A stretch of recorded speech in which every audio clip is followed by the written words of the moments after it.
like bring the cameras, bring the noise, bring the hammers, bring the toys. They left us no other choice.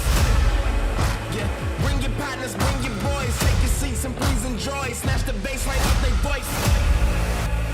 Shouldn't threaten us unless you mean it. Yeah, we thirsty for some blood, we fiending. If it's really what you want, then bring it. Bring it.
Years of history, millions of players worldwide, and millions of dollars in prize money earned by the fiercest competitors across the globe. And now the time has come once again to find our next world champion. So, ladies and gentlemen, whether you are at home or right here in Helsinki, Finland, the birthplace of Clash of Clans, welcome to Superfest, and welcome to the Clash of Clans World Finals. Across the next 3 days of competition, we will see all 3 titles born out of Supercell HQ that each change the face of mobile esports. Clash of Clans, Clash Royale, and Brawl Stars. This is set to be the most epic showdown under one roof. So grab the popcorn, because it's going to be non-stop action throughout.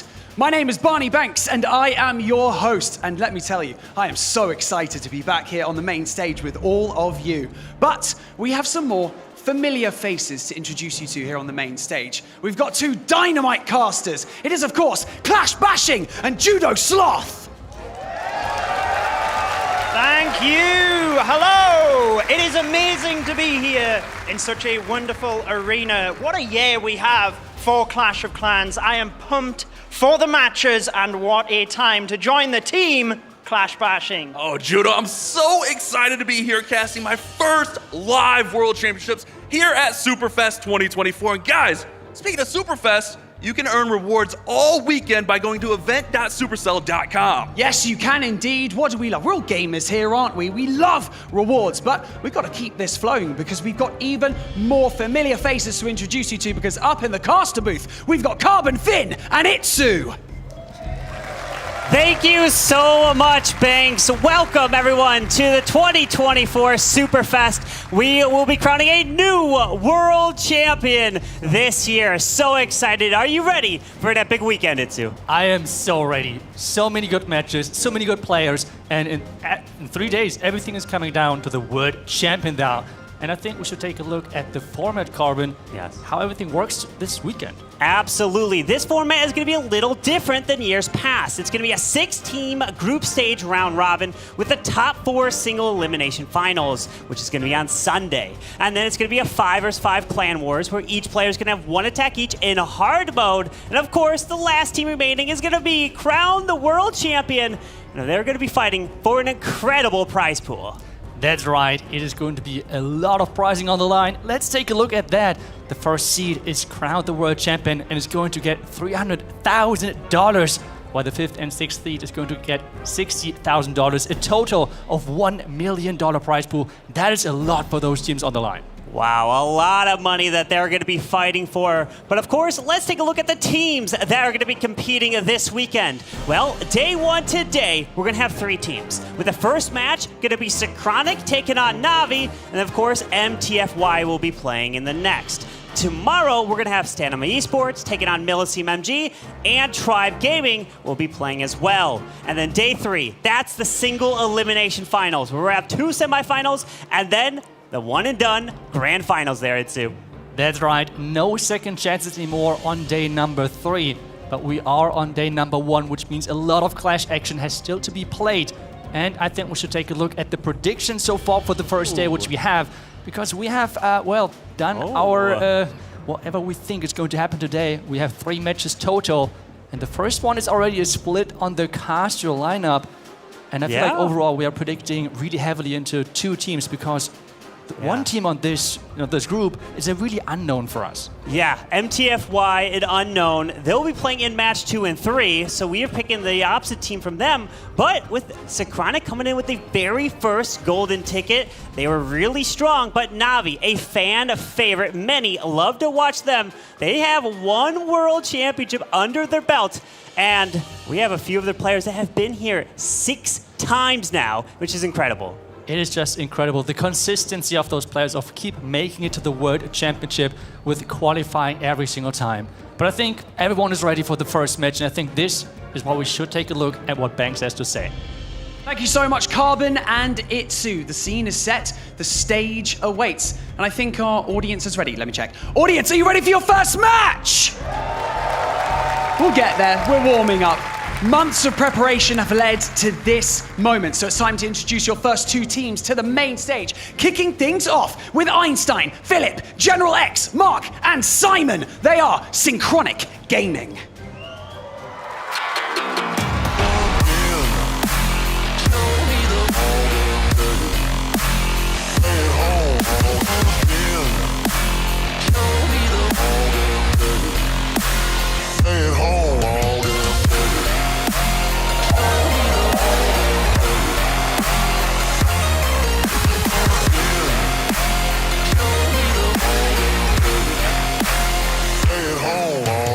And their opponents, Gaku, Stars, Klaus, Kazuma, and Yatta, they are Na'Vi.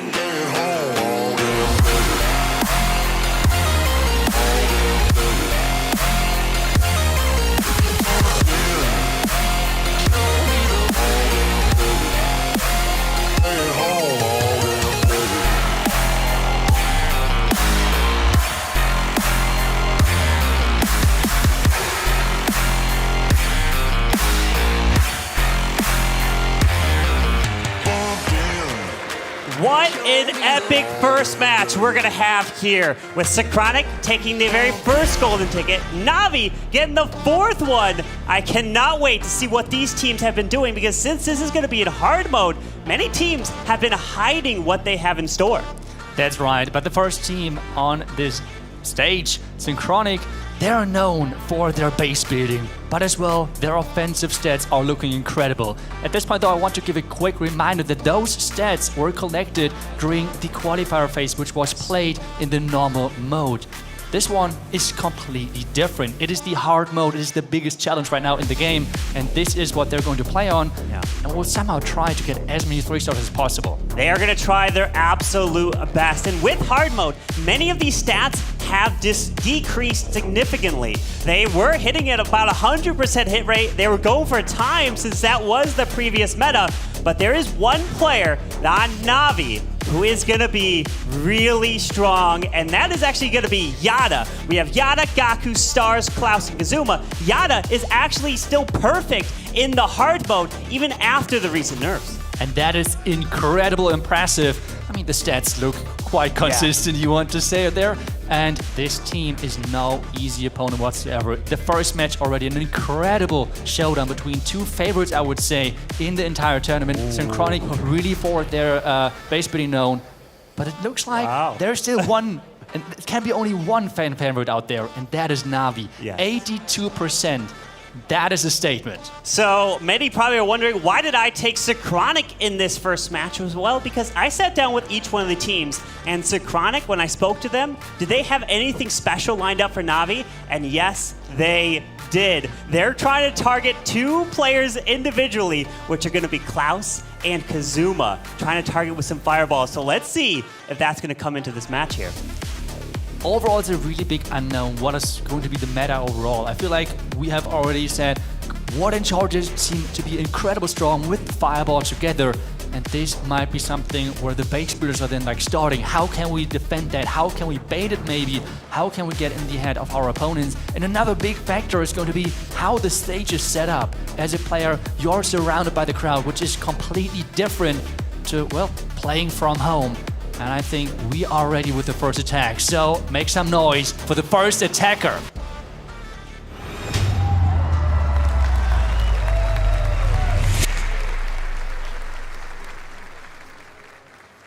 And Gaku is looking to take this one here. We're going to have Na'Vi coming in with the very first attack. And here we go. It looks like we've got some rocket loons. And we have some invis. Ooh, fireballs. Okay, when I did speak with Synchronic, they wanted some players to come in with fireballs. And this is exactly what we are seeing here today. And let's see if Gaku does not get trapped for anything. And remember, if you're thinking about doing those strategies as well at home, he is going to bring 2 earthquakes because he has to bring that. The equipments are capped. Common equipments on level 15, the epic ones on level 21, which means with the fireball, you have to bring 2 earthquakes to take down those key defenses, which he has done nicely in the beginning. And he's really trying to have a surgical approach with his heroes. The Warden's charging, the Queen is opening from the top side, and then he's going to see where he can support with those rocket loons. Yeah, as that Warden's going to continue his way to the left, the Queen is taking her time up to the top side. Baby Dragon now joining in with the Warden to help try to set that funnel to push him into that multi-target Inferno. Finds a Seeking Air Mine, so now trying to play some rocket loons to test for some traps as the Flame Flinger is still looking fantastic while the King is going to tank that Ground Expo. Yeah, and take a look at that. The King really nicely timed, as you said. The Rocket Spear with the Royal Champion now coming from the top side to take down that Inferno Tower. There are some Tesla which are going to delay that Royal Champion. A Skeleton Trap to delay things even further. And now Royal Champion has to fight for her life. She has to somehow take to the monolith. That would be amazing. But the Phoenix is going to allow exactly that. Yeah, I love the Phoenix onto the Royal Champion, be able to come back to life, get that value as the King pops the Earthquake Boots and barely opens the wall there. So the Queen, if she can keep her ability intact, but the Ricochet Cannon is going to hit this Queen and force an early ability. Oh, he has to really work now that the tunnel is going to go down because that is a long way for the Rocket Loons. Everything is coming down to the Queen, but it looks like that the tunnel should go down, no problem whatsoever. And the Flame Flinger Carbon is still alive.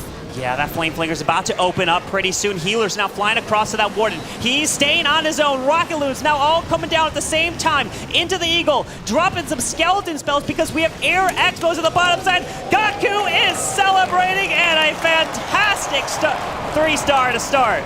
That was an incredible attack, and as well something we see now. The attacks are going to be more controlled. I feel like especially the first one are not going to be impacted by time whatsoever. It's all about getting those early 3-stars, putting up the pressure on the other team, especially if that team is known for their defense. And Gaku is doing exactly what he had to do in that position and is delivering yet again. The experience pays off. Gaku and Klaus are actually the only 2 players who have been to the World Championship 6 years in a row. And something also many fans may not realize is that Klaus, he wasn't actually part of the original team that qualified for that golden ticket back in 2019. He came in for the World Championship, replaced Earth. So many of the fans remember it was such a long time, but they have so much experience, and it showed right here, starting it off with that 3-star. Yeah, really, really nicely done. And reacting with the spells perfectly in that core. But the Queen did struggle a little bit, but it did not stop him as well. The traps at the top side with those Tesla did nice work of that. And I feel like this is the strategy we're going to see a lot from different teams. Maybe a bit of different versions out of this strategy. But just the Warden shot right now looks so strong because if you have the right equipment, it deals around the same damage as a Queen charge, but it's ignoring walls. I mean, it cannot get any better than that. You don't need any wall breaks for that. And I mean, then you have the queen with the king and you have the earthquake boots. Like, wall is then not a big factor either. Yeah. So this attack looks really strong. The question now is if we're going to see the same approach from Simon or something completely different. Simon is looking to kick this one off here for Synchronic, and they were in a boot camp and they practiced the attack order of how are they going to tackle it, and they said, Simon, you're going to be leading it off for us, keeping it consistent. So he is ready, he's nervous, but let's see what he can do.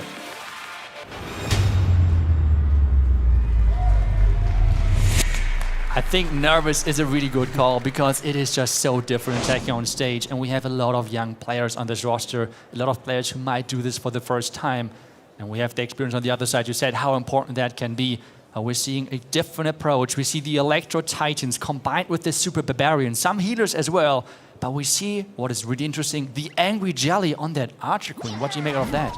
Yeah, an Anger Jelly on that Queen means that she will go target defense to defense first, with that Golem out in front to help try to protect her so she can charge her way deep into this base. But it looks like she may get pulled to the Wizard Tower first, as a wall break is going to continue its way as the Grand Warden is down with the King, and a few Ice Golems have been lured out of the defense of Klein Castle.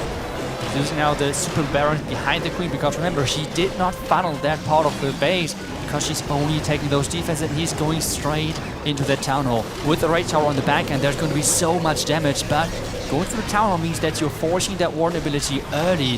The Valkyries from the Siege Barracks are going to reinforce now this main push into the base. This is going to be a heavy push going further because the Town Hall just exploded. Take a look at that, Carbon. Look at the Valkyries that came out of the Siege Barracks, were able to help assist, and there's the Earthquake Boots of the King to completely open up the core of this base, as the Queen ability is now utilized and still has the RC ability as he continues this push. And look at the Valks, they just won't die, they keep getting value. They keep getting value, keep spinning with the Eagle on the back end. That's a really surprising approach going to the Town Hall. He just did not care about that whatsoever. The Queens, at this point, is 3 Archer Queens non-stop going for different buildings. Now, they're doing what they can do best, going for walls, but this is going to be the first Rage Tower for Synchronic. And the crowd is loving it. Loving it indeed. Simon coming in with the pressure. I saw him walking around backstage. He was all by himself. He was nervous, taking it all in. And I talked to him. I was like, Simon, just take a deep breath. It's a once-in-a-lifetime opportunity, and he took advantage of this, and he delivers. Now he can try to help his teammates out and help them plan, help them scout, and get any last-minute preparations in. And especially getting those early 3 stars in is such a relief for the rest of the team as well, because it is not just pressure off the player, it is pressure off the team, which is a huge deal. But this now, we're going to twist the sides again, which means it's back to Na'Vi, and they are up next. And they have shown the fireball. You have said that maybe there were some tricks on the side of Synchronic base bidding wise, which we might expect or might not expect. So are they going to bring it again? Are they going to do different approaches? Yeah. That's the question. If Na'Vi keeps bringing fireballs, that's where I can start to get nervous, because this is exactly what Synchronic was trying to do. Force fireballs, because they have some traps up their sleeves for it. So all you need is one defense if you're able to get a perfect war. Because a lot of these pros think that it's going to be perfect for like 15-14, a very high scoring wars. So now the next attacker there, we're going to have Yada. He's going to attack next. And many of these players have family, friends watching from home, watching from in this arena. But I asked Yada, and he said that he didn't let anyone know that he's here. He's here and ready to go. So Yada, let's see what you can do.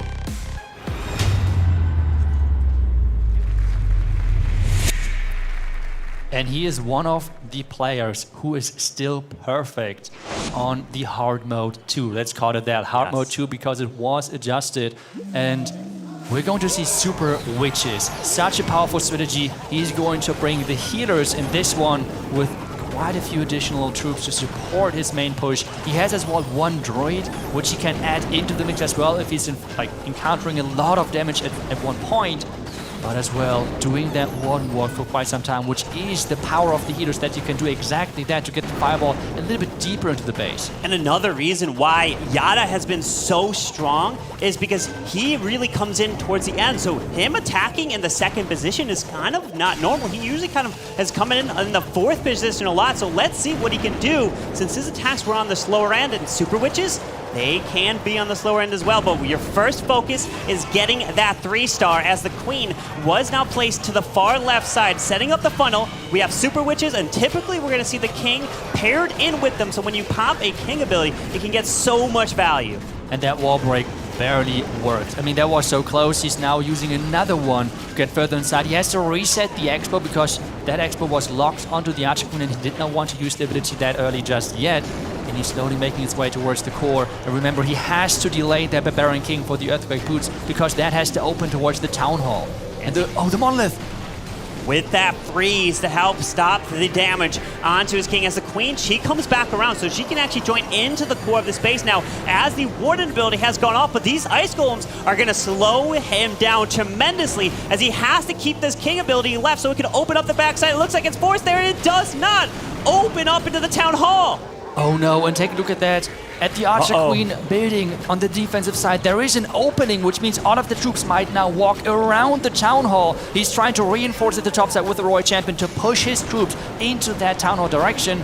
But this is a problem for him. The troops avoiding the Town Hall for now. The Royal Champion trying her best to push them back. The Super Minions got the enemy Queen to the bottom side. He needs to get this Town Hall, as the Royal Champion still has her ability. There was a Rocket Spear in there, has the Seeking Shield, skip across, so this Rocket Spear could be clutch, but it has to get a few shots off on the defending King. So those shots were wasted, as a few now are locking on the Town Hall. Hopefully she can take it out, and pairs in a freeze, and yes! The Town Hall goes down! But the tech is still having to 3-star. That's the name of the game right now for those teams, and he's struggling with that Town Hall poison. It's slowing him down so much. Only 30 seconds left, Corbin. Oh man, the multi still up, at the Phoenix is trying its best to take that down. Only 23 seconds remaining, as the Queen's already burned her ability. One super wall breaker left, and Synchronic, all they were hoping for is to get one defense, and it looks like the one defense is coming against the player who has been perfect in hard mode. Wow, unfortunately for Yada, not able to deliver. That was the second attack from Navi, and it's gonna be pretty much a time fail there. It is indeed. The core was left standing. The multi-inferno tower stayed alive. The remaining defenses were knocked down in time. And really, the Earthquake Boots are so powerful. But if you cannot get the King close enough to the wall which you want to open, it is just so punishing. And that was really the problem for him. Having to go through this one extra wall has cost him a lot. And the Ice Golems helping slow things down made a huge difference from the defensive clan castle. So a 94% there for Yada, but it's not over. So many more attacks still to come in. And these players, when asked when do they get most nervous in an attack, some say backstage when they're about to walk on, or some literally right before they click the attack button. Pay close attention to the camera, or if you're in the arena, look really close at their hands. They may be shaking because they're waiting for a green light to pop up in front of them, so that tells them when they're ready to attack. And that is a lot of pressure on the players. And we have heard from different teams that they feel like Synchronic might be the team which is affected the most by pressure in general. And this is really where they have to concentrate, somehow get off the nerves. But we are ready with the next attack. So let's not wait. Let's go in.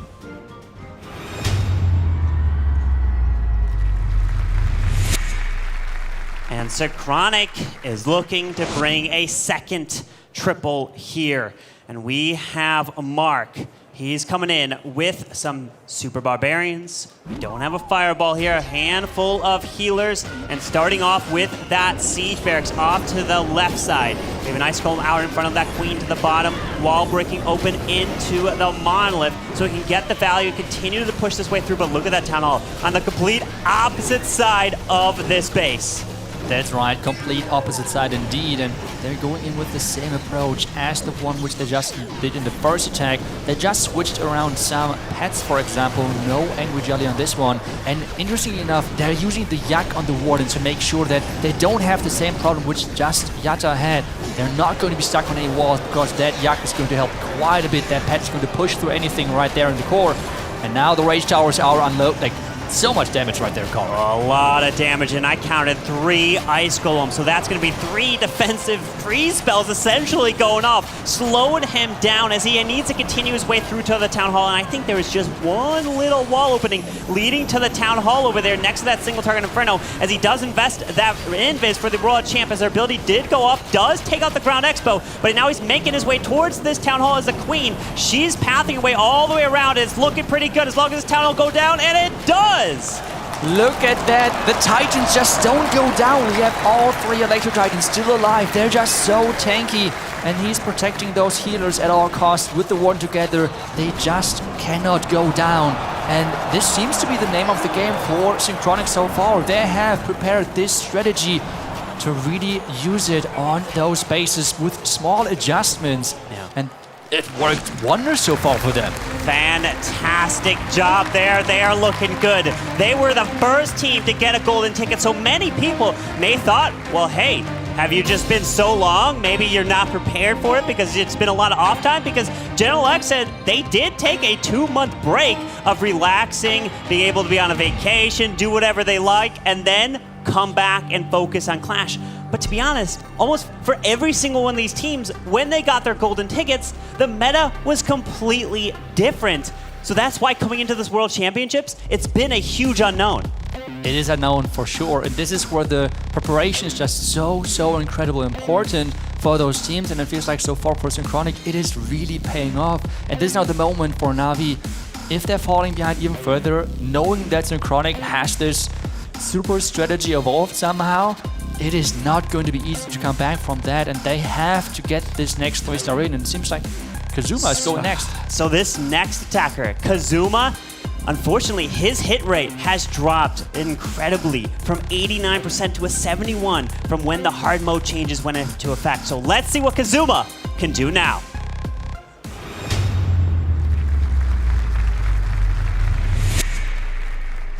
He has to make sure that he's delivering now. Even though his hit rate might have dropped, it comes down to those clutch moments for those players. They have to show up for their team if they need him the most. And well, it is going to be another Rocket Loon attack. We all knew already, this is something which Na'Vi likes to do, the crazy fireball attacks. He is bringing a recall and 5 invis with 4 earthquakes, which means he's going for the Town Hall Carbon. This is the attacker they definitely were trying to target here when building their base. So let's take a look at where he wants to place this Grand Warden, because of course they do a lot of testing as we see a Royal Champion with an earthquake to the outside, pairing in the Rocket Spear, so he can take down the multi-archer tower, and then is he going to recall one of these, either the Queen or the RC here? Let's see. And oh, look at that, can snipe the Eagle just like that and recalls her. Wow, that was just a genius play right there, because if he's going to deploy that Warden on the bottom left side now, he can easily get the fireball into that core, and with quite a few earthquakes, he should deal a lot of damage to this base.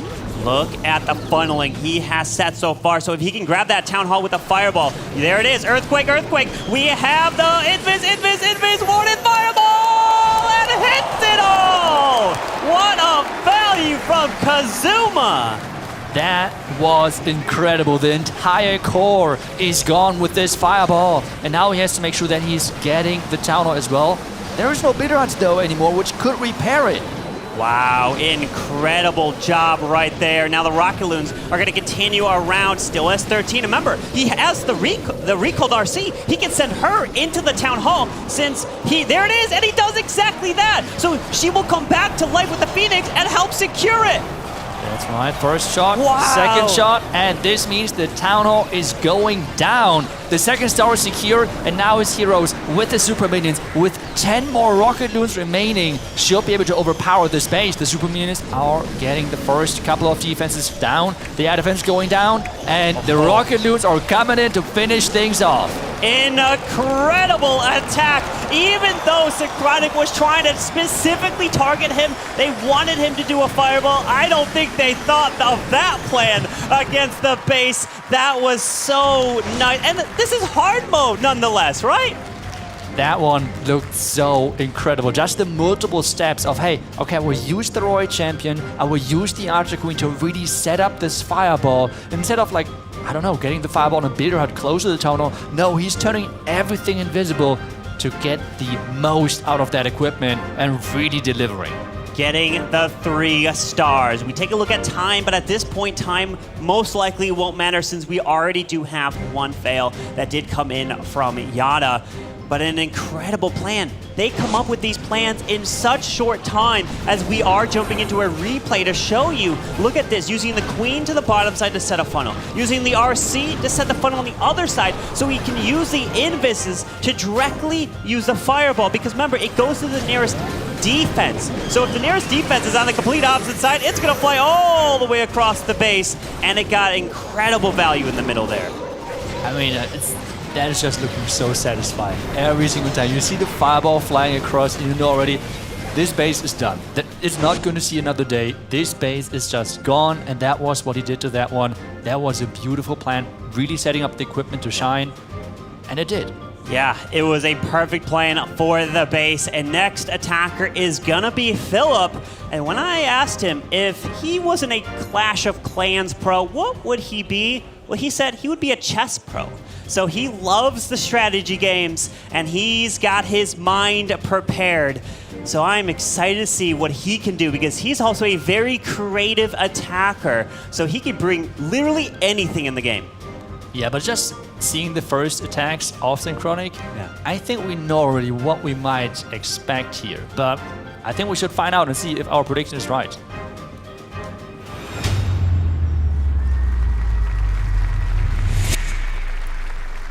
Philip had plenty of time for preparation this year, getting the very first golden ticket. Last year, he qualified with his team in the last chance qualifiers. So it was a completely different experience, but he's learned a lot from it. And he's gonna take that into this attack here, as it's gonna be Electro Titans with that queen to the far left side, gonna push into this town hall, as we do have some Electro Titans right in the middle of where the queen and the siege barracks have been deployed. So he can continue his path right on through into the core, as he does lure out some of this Clan Castle now. Yeah, he's slowly making its way into that tunnel compartment, and with a main push then to the far right side to make sure that he's avoiding that town hall explosion. The queen turned invisible, should take down the town hall no problem whatsoever, especially raged up with those healers. The clones and the queen itself should stay alive for quite some time. The warn ability keeps everything in the core alive, but he has to make sure that he's doing somehow a protection work off that single front tower. Yeah, as that Monolith also is getting distracted by a skeleton spell. There's the King's Earthquake Boots and the Spiky Ball, opening up a ton of value in the core, as Velks have now joined in the fight from the Siege Barracks. Continue around. He's nodding his head. He's kind of liking it so far. Royal Champion still has her ability, making his way to the backside with 5 Super Barbarians left. You hear the crowd, and it is looking good for Philip. It is looking good indeed, and it really looks like that strategy is just so really, really good for them. I mean, the combination of, I don't know, just the support of the Electro Titans in the core with those Super Barbarians on the outside, it is not just consistent, but I think the attacks so far were pretty quick. I mean, even in like normal mode, you would consider those attacks not really the slowest, and this is just really, really impressive how they came up with this approach, and it seems to be, they just force it on every single base with some small adjustment. Hey, sometimes 3 Electro Titans, sometimes 2, sometimes they're bringing a Golem, for example, into the mix, but otherwise it is the same approach, and they're just so good with it. They are. Not only are they amazing on the offensive side, also the defensive side. They've built over 100 bases, or even more, or actually probably even more than that. I think they trashed around 100 of them because they weren't up to their standards. They prepared so much for this, and they are ready to go, even though they were the very first team to come in with the golden ticket. But of course, the next attacker is going to be a fan favorite. We've got Stars ready to kick it off. He's known for his insane Lalo attacks, but will he be bringing that? Let's find out.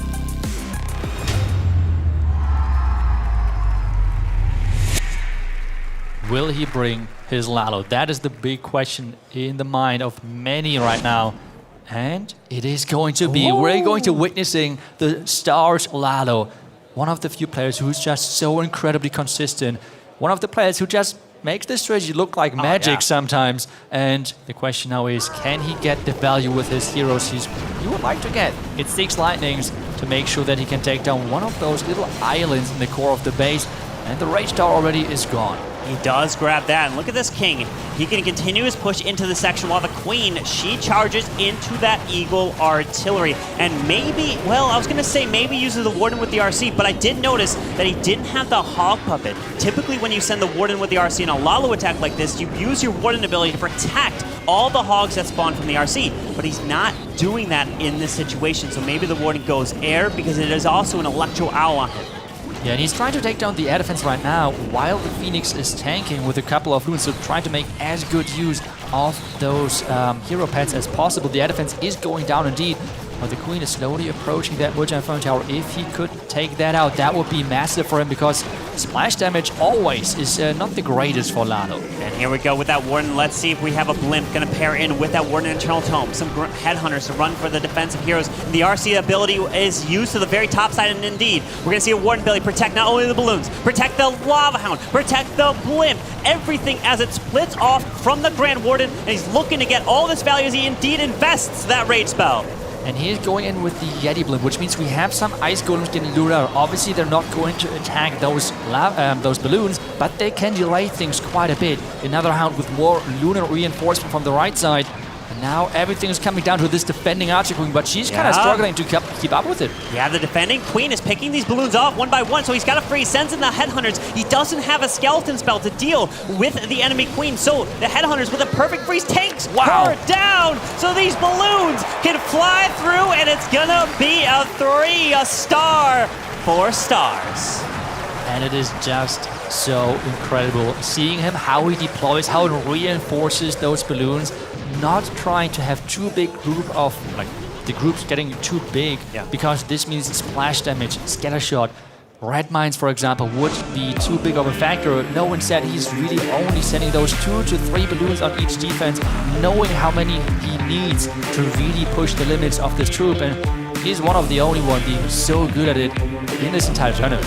Yeah, and I always recommend when you're trying to do a Lalo attack in Clash of Clans, trying to break the base down and have an L shape for the Lalo portion, for the balloons.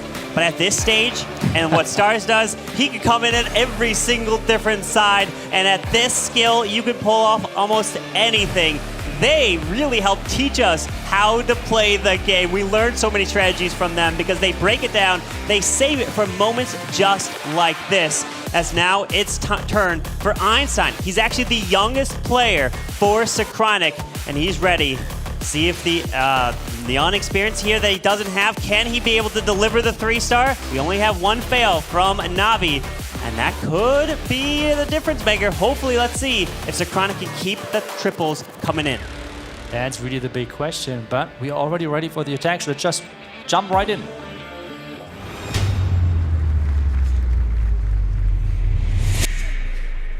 And Einstein is ready. He's taking a deep breath. Sure, it's nervous here as his attack is unfolding. You do have that 30-second window right before your attack officially starts, since it is a 3 minutes counting down. Back in the previous meta, when the golden tickets were being earned, these attacks were tripling in around 60 seconds. But now that's completely changed with hard mode. It's gotten incredibly different from when they qualified, but let's see now as Super Barbarians are coming in, and again, we're gonna see now Electro Titans. They are coming in with similar attack strategies across the board.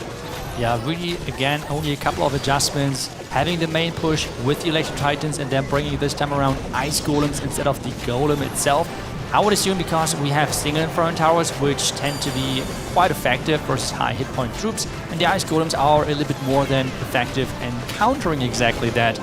We have the main push in the core. The king, though, has to get close enough to open up the compartment towards the town hall. And notice the way he's doing this attack. He's breaking it down. First, use an early warden ability to help protect the king so that the earthquake boots can open up the layer leading into the town hall. And now we have the super minions coming out of the siege barracks, joining in with the Royal Champ as there was skeleton spells being deployed, and then the super barbarian's gonna come around the backside of this base as everything is coming together.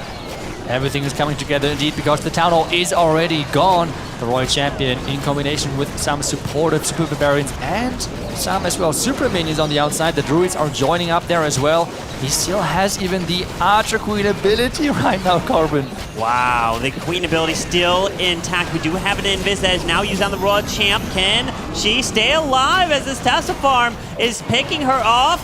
No Phoenix on her. Hang on here as he continues into this with the Queen ability, one super wall breaker. So he can open up the wall leading into the multi, and the Queen, she's going to reach over, grab the Builder Hut, but we still have a full health Barbarian King left.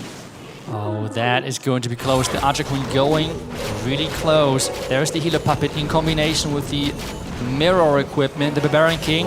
Where's the attack? No, the Giant Bomb actually took down in the Spring Trap. Are you kidding me? Those traps might have changed the attack, but can the Magic Mirror actually take it down? Yes. Oh, wow. Tornado Trap as well. There you go, and he gets the 3-star. That was close. A deep breath there, and Einstein delivers, keeping the 3 stars rolling in against the team like Na'Vi. The pressure has to be insane. Wow, incredible stuff that they're pulling off here. He has a smile as well. I mean, that finish was really, really close. The Giant Bomb into the Spring Trap, into like the Tornado Trap. That was close, to say the least. But hey, he was pushing it over the limit, getting that 3-star. That's all what matters at this point. Time out of the window. It is all about just the consistency of 3-starring your opponents, and that's what he did here. And the next attacker we're going to have for Na'Vi is going to be the one and only Klaus. And I asked their team, is there anything that the fans don't know about you guys that would be very interesting to share here? Well, Gaku said that they actually don't voice their overcoms during their attacks. They don't do any communication. They fully trust in their teammates' abilities to do their attacks, which I just found insane. You have so much experience playing at the competitive level.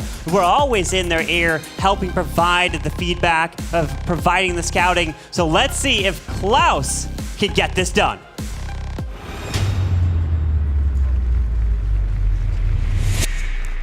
Can Klaus get it done without the help of his team? Or, I mean, we see, I think right now, Stars looking over, seeing, okay, is that the right army? Is Klaus maybe going a bit crazy again with the creativity? But it seems like it's going to be a Lalo. So it's understandable that Stars was as well taking a look at that strategy, at that army composition. But we have, again, a really, really interesting opening because we have no lightnings. Okay, it's going to be sending these heroes diving into the core of this base as it looks like the king is being placed into the multi to run there. They did have, if I noticed, the spiky ball, so maybe he tries to pair in a spiky ball to get some incredible value here as a queen is following behind this ice golem, leading into the defending queen, and there's the earthquake boots. Spiky ball flies across the outside as the Royal Champ is now coming in right behind him, and as he invests the rage spell for her. I could see that he's combining the Earthquake with the Royal Champ exactly like that, because this means the Spear is taking like few less shots versus every single defense, which means that you're saving those important shots and you can then take down more buildings overall. This is why he brought this Earthquake, making sure that he gets few more shots off to get more value.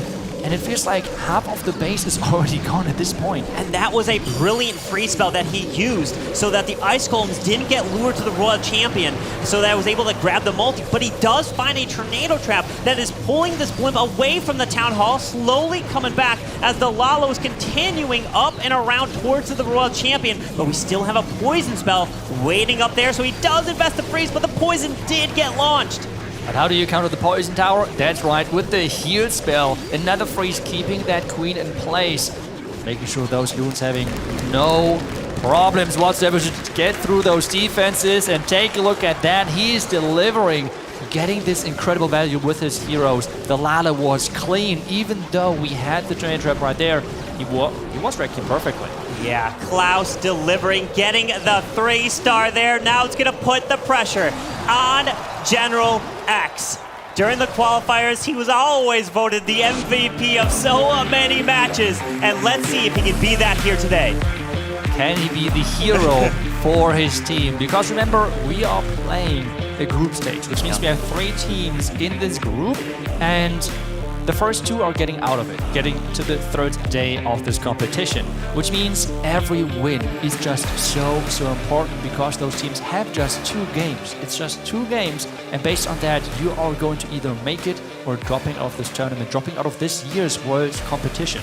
The pressure on General X now to deliver, and an awesome story about him. He's been playing Clash with his father for so long since he's been playing the game, but his mother actually started playing Clash a year ago just so she could understand what's happening on the broadcast since he's been qualifying all these many tournaments. And she's now, I believe, a Town Hall 13, so she's been putting in some work there, so incredible. So we're gonna see what General X can now do with all the pressure coming onto him. So General X, good luck.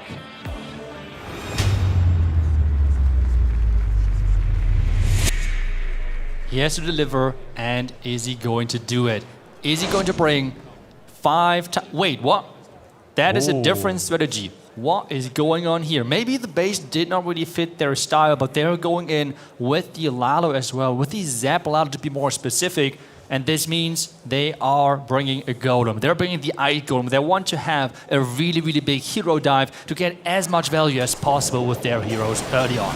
As the Lightning gets that initial value here, we have the Golem toward the top side helping tank that King. Queen is being deployed up there as well, followed by balloons and a Baby Dragon to the top side. We're going to see some wall breakers so the King can go get that multi-archer tower. The Royal Champ has been placed to the far left side so she can get some value, maybe even in multi-target Inferno.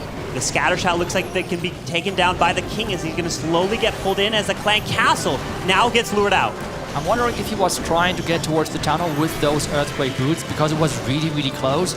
Not getting the Town Hall might be a factor in this one, but no, he has the blimp selected, and he's going in from the top right side to send that blimp and combine it with the Warden ability. There was a lot of Seeking Air Mines right there, so that Hound popped instantly as we find a Tornado Trap and a bunch of red air bombs. Was this perfectly predicted by Navi to try to potentially stop it, but we're going to have Yetis? Yes, Yetis come out. That's a safe choice for the blimp to help secure this Town Hall. But there's still a lot of base left on the back end. A multi-Inferno Tower, a scatter shot, multi-Archer Tower. There is another Hound now getting sent in. He has 2 more freezes. He has to make those count now. And he freezes that scatter. He needs these balloons to get into there. A lot of the balloons have got taken down. We do have there's a Diggy moving around with that Queen. The balloons are trying to path their way to the bottom side into the multi. Remember, it doesn't have to be a 3-star since Yada didn't get it, but he's celebrating. He's liking it. He's moving his way through, and General X is gonna get it there for Synchronic. What an incredible play, really pushing those troops in, knowing where to use the freezes, where to use the haste to push his loons to reinforce the main starting portion of the Lalo. And even though there was the Tornado Trap, there were those red mines, but those were missing then on the back end. It was missing indeed, and congratulations, Synchronic gets the very first victory here of Superfest. They won't be playing in match 2. They'll come back in match 3. Navi is going to be able to now take on MTFY next. So Synchronic is going to be able to see kind of how everything is going down, because if Navi doesn't win the next match, then they're going to be out, because you can't, if you lose both your matches, you have no chance to advance to the final day. Yeah, and this is not an easy position to be in because this means Na'Vi has to somehow recollect themselves and make sure that they're winning that next match because that is their only chance of staying in this group and staying as well in this tournament. But I think we want to hear from the winner. So let's go to Banks with General X. We want to hear from the winner indeed. Thank you so much, Carbon and Itsu, for taking us through that war.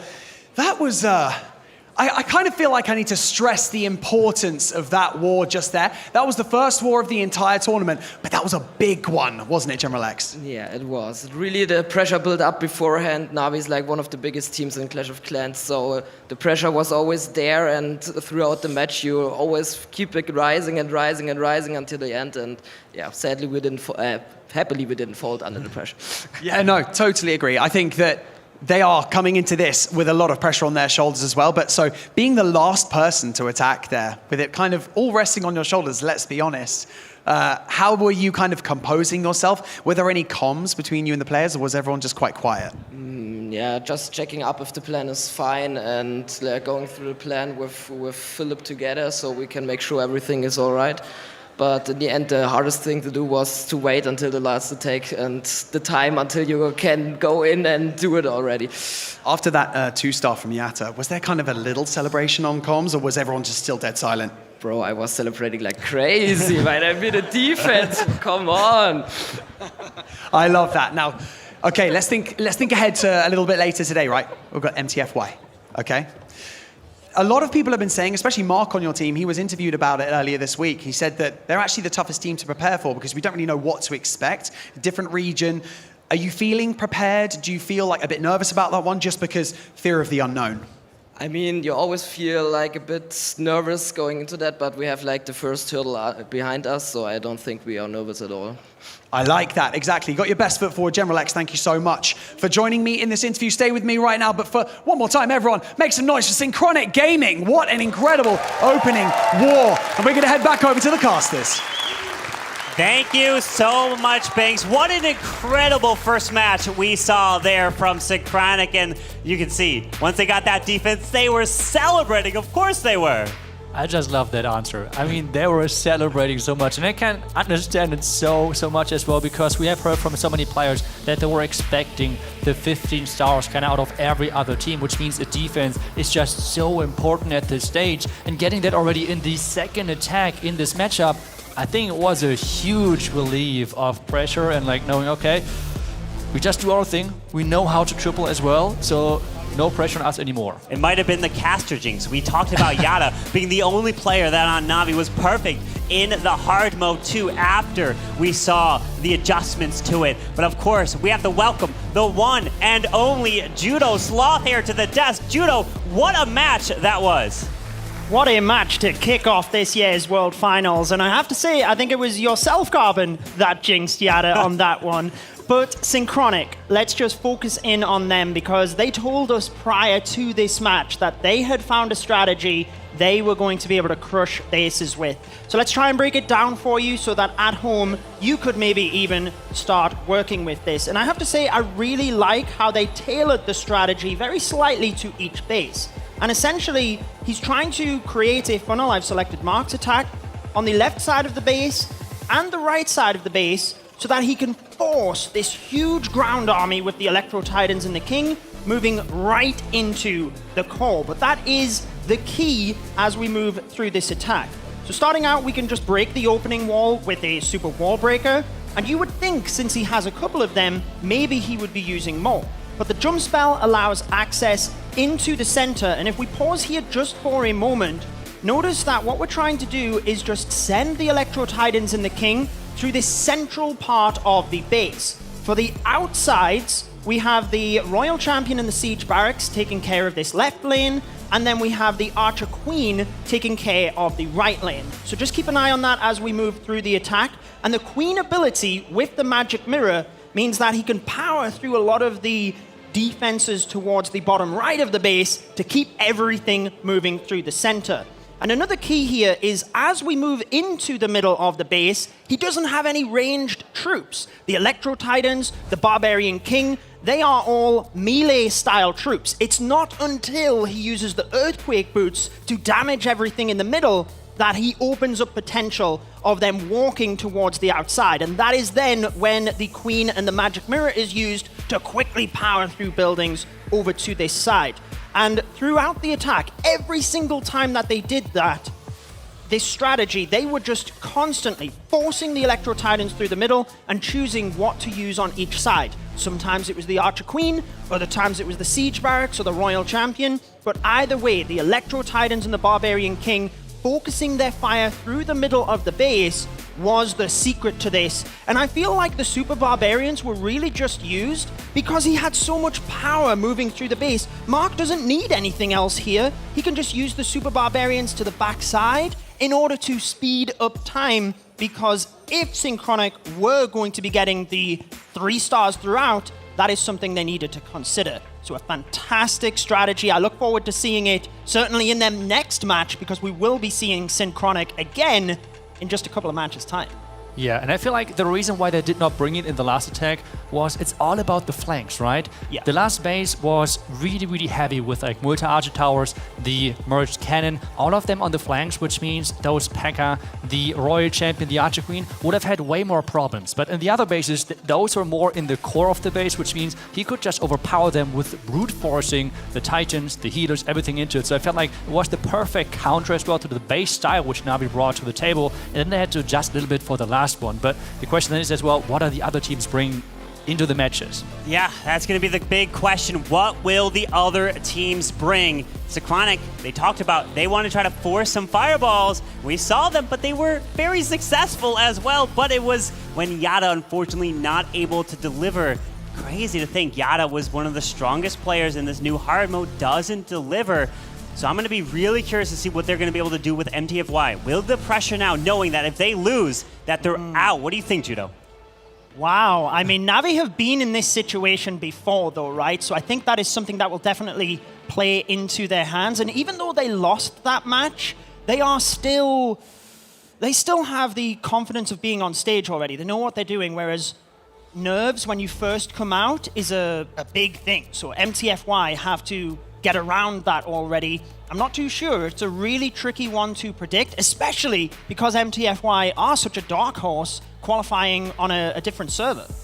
Yeah, I feel like that is going to be a big factor moving into the next matches. We have already heard that from other teams. They cannot really tell what to expect from their team. We have seen in the last years always some different approaches, different strategies from the Chinese teams. Last year were like sneaky goblins with like invisibility spells for the town hall, which surprised a lot of people and they made great use of it. So the question is really, do they have like another secret strategy as well in their back pocket, like Synchronic had? And for them, it was a game changer in their match versus Na'Vi. So they have to be careful that they're not falling again for that, because Na'Vi felt like so far they were just doing what they're famous for, but on such a high level that most of the strategies worked anyways. Yeah, that's true. But I guess another question is, who is the MVP of this latest match here? Was it General Lex, who is always voted MVP during the Golden Ticket qualifiers, or pretty much any match that he played in? And it's incredible to see. And let's see, the votes are in it. Yes! General Lex, of course, the most valuable player, coming in clutch. It's just so much pressure to come in with the very last attack and deliver for your team. Yes, you didn't have to get a 3-star, but still, I can imagine his hands must have been just shaking like crazy, Judo. Of course. I mean, he is the face of Synchronic, right? He's their team captain, so obviously the pressure mounts on him the most, especially once he's got this reputation now, like you said, of just constantly being the MVP.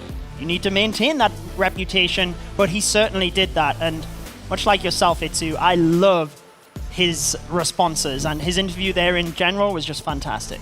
Yeah, I mean, that was a really fun interview to listen to. Just like, of course we celebrated. I mean, it was just in this moment so perfect. Yeah. But I think we should move on as well with our predictions, because we have more matches to play. And I agree. Stop laughing, come on. I mean, Na'Vi was the fan favorite. I was wrong with the community together. I will put it that way. Yeah. But with the next one, we're all in the same boat. We already talked about that earlier. We're going this prediction route because we do not really know what to expect from the Chinese team. What can we expect strategy-wise, defense-wise, power level-wise? Yeah. It's really the big unknown, which is just so hard to predict that. They really could come in here and surprise everyone and clean sweep everything, coming in with an attack strategy we have never seen before or never even thought of. So let's go and update everyone at home and here of the bracket and where we stand, because remember, this is a group stage, and you got to win it. At least be in the top 2 of your group to be able to advance. And day 3, which is Sunday, that's a single elimination, Judo. Ooh. So you lose one of those matches, you are out. Yeah, it gets spicy once you get to day 3. No second chances. Certainly, as you've seen here, Navi losing that first match, they could still make it. It doesn't really matter that they've lost a match at the moment. But the one thing that is intriguing me the most is flashbacks towards 2021, where Strut, they were the favorites to win it all, and they were the team that was sent home on day 1. So, I don't know. Let's see whether Navi can turn this around. Yeah, and another thing as well is that we might have a situation where we're having all teams being 1 win, 1 loss. Then we have to go to the tiebreakers, which is pretty much the average of the stars that we're collecting, the percentage then, depending on like how far down we have to go. But this is going to be then a massive thing as well, if this might happen, because right now, with Navi losing, Synchronic winning, if Navi lose again, then this situation is out of the window. But if we see like another result in that next match and Navi winning, we have this option still on the table, and then it could get messy, and it really depends then on every single star of those teams who are collecting, not just about winning or losing. Yeah, it really will. But we will now throw it off to Banks, who has a special message for us. Welcome to the lounge. One of the coolest hangout spots I think I've ever seen at any esports event, merging together the vibrant scenery of all of Supercell's creations. Now, as we care for our physical well-being, our mental health also requires equal attention.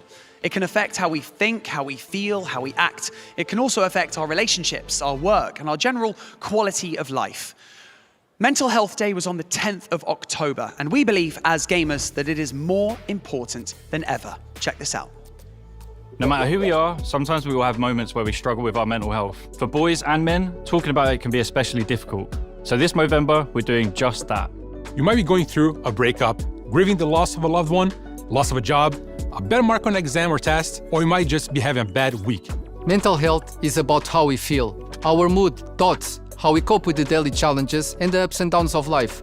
All of these feelings are normal, but it's important to recognize our emotions and know that there are things that can make us feel better. Like talking about it, the way we are now. Here's some people you might recognize and how they cope when their mental health is low.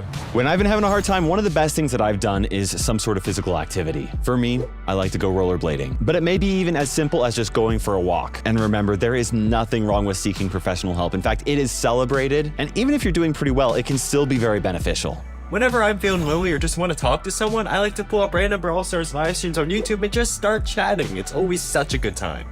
If you have a friend who is lonely, invite them to something. Even if it's the silliest or simplest thing, this can leave a huge impact on their day. I never wanted to bother people, but it is absolutely the opposite. People do want to hear from you, and I have found that meeting up more in person has helped a lot with my mental health. Sometimes we use video games to try to hide from these things in our life. My best advice is to do it with people. You can play with friends, you can play with family. So what I like to do in those moments is just talk to the people I really care, like with my family, with my friends, and also my girlfriend. Grab your phone, call your friend, get out for a walk, talk to someone, make a new friend. Remember, there are so many more good people in the world than you think.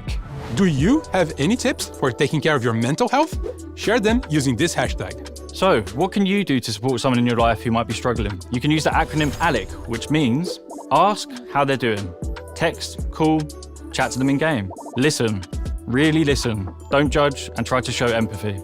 Encourage action for them to get support, to talk to someone they trust or a mental health professional.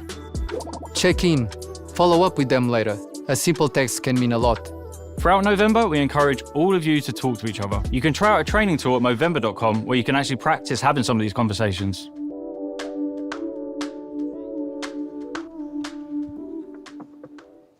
Some extremely insightful stuff there, things to all take on board, of course. I'm joined by two awesome Clash of Clans community managers here with me. I've got Ferry and I've got, I think, Vlad over there. Now, touching on that video, for me, of course, personally, I think that communication is something that helps me with my mental health. You know, being a gamer, it's quite easy to become like a recluse in your own room. And so it's good to get out there and talk to people about it, especially if you're struggling. What about yourself, Ferry? Is there anything that you kind of work on for yourself? Absolutely. I think in my case, the most important thing is not isolate myself. So what I try to do, okay, I'm going to send a message to some friends. I'm going to play something online with some friends. So I think the most important thing for me is I can't be by myself. I need people around me, even just online. That's already super helpful. So that's my go-to when I'm feeling down. Yeah, and no one likes the idea of being down, do they? Now, you know what? Let's talk about the event. We're here. We're at Superfest. We're in the lounge. How exciting is it, having the prospect of having all three esports under one roof at the same time? It's absolutely incredible, right? This is out of this world. I think everyone I talked to today was mind blown because it's no one was expecting to be this insane. So I think it's been awesome for us, awesome for the players, for creators, for the players, audience who's here as well. So I think it's been something that no one in management could be this good. And just look around, it's insane. Like I said earlier as well, how incredible it is that all the scenery from every kind of game merges together all in one massive room. And how everyone's enjoying it as well is obviously #1 priority. Now, Vlad, I'm gonna come to you. Talk me through this. Why are you here, Vlad? What's going on? Treasure! Okay, Ferry, do you want to elaborate on that? Yeah, he's a man of a few words, but so what he means by that is that we're running in real life treasure hunt, similar to the event we had in game, but we're doing one here. So basically we have some treasure chests hidden around the venue. So please look around, and if you find them, come to us, because you're gonna receive some in-game rewards. That's super cool. They're everywhere, so please also be safe. We're not hiding them on top of places no one can reach. But we're also doing something online. So people who are watching us, players who are watching us online, they can still participate. So what's going to happen if all the chests are found here in the venue, we're also going to do a bunch of giveaways online. So wow. Yeah, everyone wins. Okay, everyone in here, make sure you heard that. There's a treasure hunt going on. You've got to find all the treasure chests in the building, but be safe about it. Please. Vlad, one more time. What's with the outfit? That's what I wanted to ask you from the get-go. Justice! Justice. Ferry, do you want to elaborate again? No? Yeah, what I think he means by that is just season. So the big new season just started, so today, and it's just a team, so please, go online, check the new season, check the past, amazing new content. So yeah, that's why we have our very own Barbarian King here representing the Justice season. Justice season. I absolutely love that, Ferry. I would fist bump Vlad, but thank you so much for joining me. Thank you. He's run off like an absolute nutter. And for now, we're going to head back over to the caster booth. We've got Judo and Bash to continue day one. I can just picture Vlad running around the stage. I can't see any treasure chests up here by the caster desk, though, Bash. But anyway, we do have an important match coming up next. So I think we should turn our attention to Navi and MTFY. Yeah, we just saw Navi. They lost that one, and it wasn't like they lost in a big way. It was a very close war and almost kind of had that comeback with that defense there at the end, but Synchronic was able to hold on. So this is a dire war for Navi. They must win this. If they lose, they're out of the entire tournament. I think that would be a massive upset if we lost Navi this early. Yeah, I don't think anyone expects that, but I guess we're going to find out. Let's remind ourselves of the caster predictions, because certainly we both picked Synchronic in the first match, but I know it was a flawless sweep we seen before of Navi in this next matchup. What do you make of this prediction? Why do you think none of us went for MTFY? I think it's just the unknown of MTFY. They qualified through the Chinese regional qualifier. They're playing on a different server, so we just don't know anything about this team. Obviously, there's a little bit of scouting you can do, but really you haven't seen this team play. You haven't seen what they do in the hard mode, so I think it's just easy to have that, I don't want to say bias, but it's almost like a recency bias where we all see Na'Vi. We all watch, we all love Na'Vi and the crazy attacks they do. But this MTFY squad, they're a little bit of a dark horse. Yeah, they certainly are, and it's hard to pick against Na'Vi, but let's allow Banks to get us into the match. Thank you so much, Judo and Bash. What a way to kick off Superfest. An unbelievable match, and the margins are just that slim. So let's get our second match underway by introducing your next two teams to the main stage. Your first team to enter the stage, qualified by the July monthly qualifier, and have some of the most respected players in all of Clash of Clans esports on their roster, including 3 world champions. It's Gaku, Stars, Kazuma, Klaus, and Yatta. They are Na'Vi.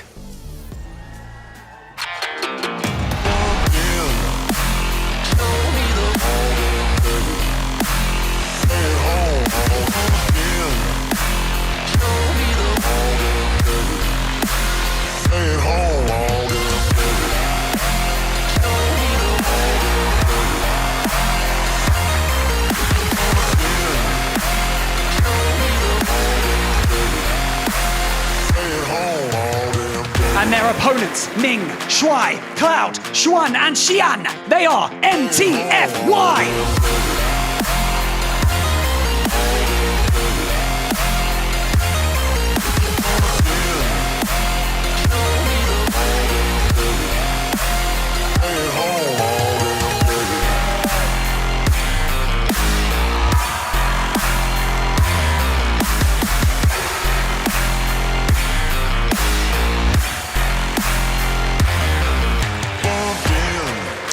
Here we go, Judo. It is MTFY. It is Na'Vi again. I just need to reiterate this. This is must win for Na'Vi. You cannot go 0-2 in this group stage. You will be eliminated. However, MTFY, if they could pull that upset, I think that could kind of sway the general kind of feeling for this team that we don't know anything about. But let's take a look at the Na'Vi roster here. Yeah, so we have the stats of all of the players, 100% across the board. Obviously, this is from the qualifiers getting into the World Championships. We did see the attack of Yada in the first matchup. That obviously failed. So the stats are from the qualifiers, just so you know at home. But one little insignificant fail, or I guess it's not that insignificant, but can he pull it around for this one? What I am most interested in, Bash, is did Na'Vi have a strategy of their own? They just didn't want to reveal their cards straight away, knowing that if they make it to Sunday, it's single elimination. Yeah, we were kind of talking about that, but speaking of unknown and maybe secret strategies, MTFY, we've seen this with teams coming in from the Chinese qualifiers. We don't know anything about it. We don't know if they have a secret strategy, or we don't know if they're just going to use straight up meta attacks. Ming, Xuan, Cloud, Xuan, this team is stacked of very competent players. However, how do you prepare for a team that you haven't really seen? Yeah, it's very difficult, and I guess the great thing for MTFY is if they win this, they're through. Looking at the community predictions, it's interesting that we actually see a higher percentage for MTFY than we did for Synchronic. Na'Vi had 81% of the votes in that first match, so some of our viewers losing a little bit of confidence in them. Yeah, maybe just a little bit, or maybe there's just a huge Chinese audience out there. Let's be honest, the Chinese fans, they represent really, really well, but I think that is to be expected. It kind of matches up with what we were saying at the beginning. A lot of the audience knows Na'Vi. We all watch Na'Vi. So this MTFY, them getting more than Synchronic, I'm kind of surprised, actually. Yeah, I mean, we had, back in 2021, JX Tiger were the Chinese team that qualified through the circuit, went to win the whole thing.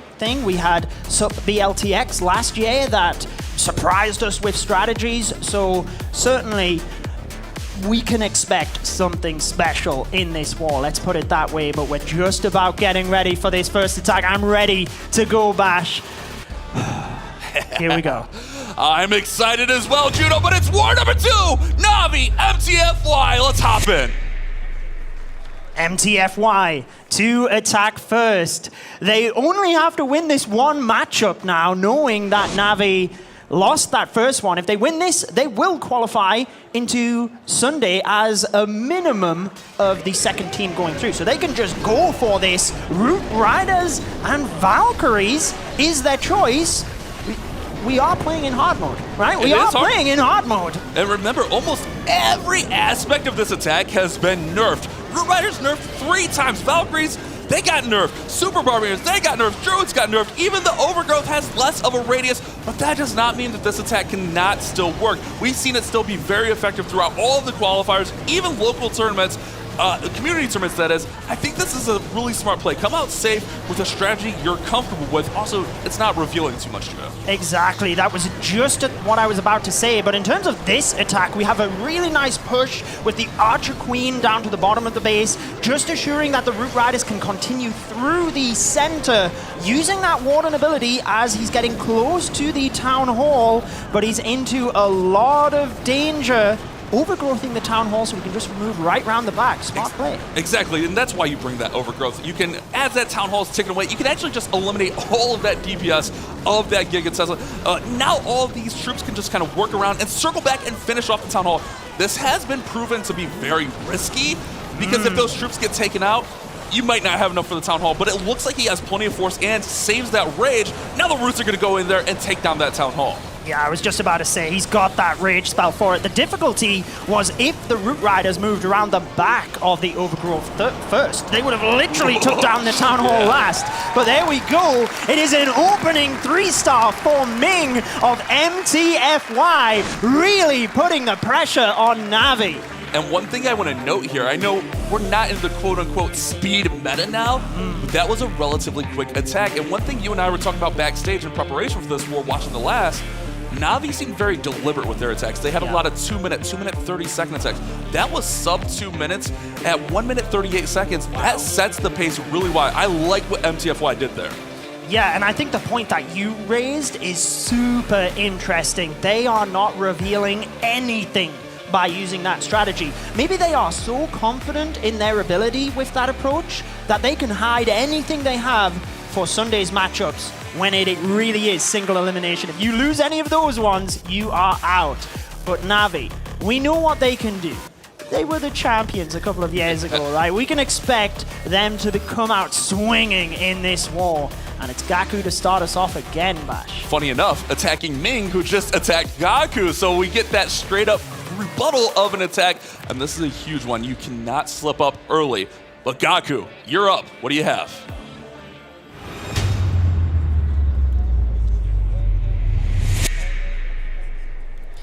We are about to find out, does he play it safe with the Warden Walk and the Rocket Loons as we've seen in his first attack? Seems like that is the play. He is using the Fireball. And it's one of those things, if you try and go too fast, this is what we've seen in the qualifiers, it can lead to slip-ups. Let's see what he's got here. Just that nice slow approach, obviously wanting to try and get that bomb tower out of the way with those loons there initially, so that he has direction of the Fireball, has to send in the baby dragon, but gets that, nicely just setting things up back. It felt like a lot of the players felt this was a very safe strategy that could take down most bases. The issue with the strategy is, yes, you can set up and you can funnel it, like Itz was talking about a little bit earlier. It's like an extended Queen Walk with this Warden Walk, but the issue there is you can also get baited. All it takes is one misstep with the Invis or one missed building and the attack can go sideways, but it looks really good. Here's that Fireball, boom! It lands, Clan Castle's down, Gaku is set up well. Yeah, beautiful job. And notice the fast reaction to get the Rage spell in by the Grand Warden as well, just to keep him alive moving into this attack, continuing to send Rocket Balloons surgically to support. We've already had the Flame Flinger at the bottom of the base, carving away defenses. Now we've got the heroes from the left-hand side, and all is looking good at the moment. He did not get a whole lot out of that Flame Flinger, or maybe elected to pop it. I didn't see if there was a defense locked onto it down there, but the heroes are coming in now to take on that enemy king. His king's gonna fight with some support of some headhunters, but there we go with the spiky ball. Earthquake opening up access to the Town Hall. Now the Warden's going to come over with his healers. Ooh, what are you seeing, Judo? Oh, well, I think he wants the heroes to go in towards the Town Hall, right? Because he was basically going to send the Rocket Loons towards the center, and he was holding the hero abilities for that. Now he has to send a bunch of Rocket Balloons to the Town Hall to secure it, but with the scatter shot behind, he doesn't have a lot of force. He's got a Rage spell and the Queen ability. Still didn't get that Town Hall though, Bash. He's going to have to send the other Rocket Loons for it. He only has 3 Rocket Loons. He has no spell support here though, Judo. I think he's going to have to rely on his Queen to get there. Uh-oh, Judo. This is looking really deadly. This could be really flirting with the 1-star. Oh my gosh, the wall breaker is late as well, so the Queen walks to the other side. He wanted that scatter shot down before sending the rocket balloons in, because as soon as he sends them to the town hall, that scatter shot is going to crush him. 40 seconds left. Oh no. Oh my goodness. He still feels confident. Look at the facial expressions. He still feels good about this. I'm still worried. I don't know about I'm concerned, Judo. This Queen's going down. The Queen's active. 3 rocket balloons. I don't know if that's going to be enough to get scatter the town hall. shot is tanked. They're in. Oh, here it is. This is the moment. This is the moment. Oh, no! Oh, They're sinking in! That gets blown up. It's a 1-star defense for MTFY. Navi are in trouble. We did not expect that. Whoa. What can we say? There is a gasp in the crowd. No one expected this. Navi are in dire straits. They are on the brink of elimination in this matchup. A gasp in the crowd. I think there's quite a gasp up here in the casting area as well. Wow. I mean, MTFY now, they don't reveal anything. Stick to your Root Riders and Valkyries. Get those comfortable attacks in. If they can get a 3-star here and continue to put the pressure on, obviously it's the first attack of the war. We've seen stranger things, right? Navi, they have the capability of 3-starring from this point in order to catch back up. But you need a couple of defenses in this meta, and the capability of all of these players. Remember, there's only 6 teams that qualified this year, so it really is the best of the best. They're going to have something special in their bases. Yeah, hopefully they have the right bases, but that's the tough part. What do you defend against MTFY? They're coming out with Root Riders. Yep. I think we would all have thought maybe they go with the Super Witch attack, or maybe similar to what Navi's using with the Warden Walk, but it's going to be Yada on defense against Swan. And if Swan can get a 3-star here, that is going to be insanely massive. They will be up so big. It forces Navi at this point. They can't miss again. And they have, like you mentioned, they have to get at least 2, if not more defenses. But let's see what they got for us. This is a huge attack.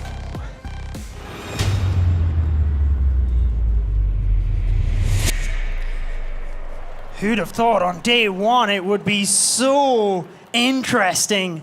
MTFY in such a dominant position now. And I'm super intrigued by this attack. Let's see what they've got. Just snapping the hands, getting ready. I hear the swords Fingers are warmed again. up. The Electro Dragons! Yes! What? They are really not showing anything with this attack strategy. This is as basic as you can. Not saying that in a negative light, but this is as basic and as effective as you can get. Schwann's going to go ahead and throw in a couple E-Drags, range them up, send in a Loon. I love this play. MTFY are in the driver's seat, and they're looking to take dominant control of this war. I really like the surgical approach of the E-Dragons as well. Just carving out a little bit of a path there at the bottom. Beautiful value. Checking at the top for the Tesla because he placed the Flame Flinger there. Notice there was a bunch of Tesla as well. So just trying to protect that. In now with the Baby Dragon to get down at the defending Clan Castle troops. Does take a little bit of damage there, Bash. But so far, looking good. Now using another Electro Dragon just to carve the path at the bottom of the base, and a beautiful use of that skeleton spell to distract him. Doing a great job of setting the funnel, suddenly having. Now he can take down the Town Hall with the E-Dragons, and they're going to surge into the middle of the base, towards that Eagle Artillery, towards the Scout Shot, towards all those high DPS buildings. He dealt with those Headhunters now. The Flame Flinger up top does pop, and it's super minions outside of it, but keep an eye on this Town Hall. Remember, he still has Warden ability. It pops right there. E-Drag should have no issue with this Town Hall, but look at the backside. There's a lot still remaining, Judo. There certainly is, but I want to point out, just look, he has the Electrode Owl on the Warden just to make sure that he didn't lure any of those Clan Castle troops as his E-Drags pulled through. We still got a couple of hero abilities and plenty of free spells to adapt. Doesn't have an easy access towards that single target Inferno though. Is he going to freeze it? Looks good though, like you said. Yeah, I think he gets through here. He had a nice little cheeky Earthquake spell to weaken up some of those buildings in there so that Single Inferno was already weakened down. The flying units are going to soar right over that ground expo, and it's going to be another 3-star for MTFY. Judo, this is looking very bad for Navi. MTFY look confident. They look well composed, and they came out with a crazy defense to start this war. This group could be decided in war number 2. Wow. Well, if General X was celebrating after the defense they had, then you know MTFY is celebrating right now. A 1-star defense and 6 stars already secured on the board without really revealing anything. Nothing. Even though it was, like you said, an Electro Dragon attack, I feel like it is a strategy that has a low barrier to entry, but a really high skill cap. 3 stars with 2 minutes, despite surgically approaching the base with those E-Dragons at the start. Exactly what you said there. You were talking about it. He did really well with the surgical approach. Not just spamming in E-Drags and dropping in the Loons and dropping. He used a couple of E-Drags here to send the funnel. Another E-Drag at the bottom, paired with the skeleton spell, and it just worked out so nice. Now Yada's going to come in with a beautiful attack. It's got to be a convincing 3-star to kind of get a little bit of the confidence back for Navi. Because let's be honest, in this situation, Navi's confidence has to be waning. Like, they just lost to Synchronic. They just had a crazy 1-star. Now they are way behind in this war. But Yada, it's all on you in this attack.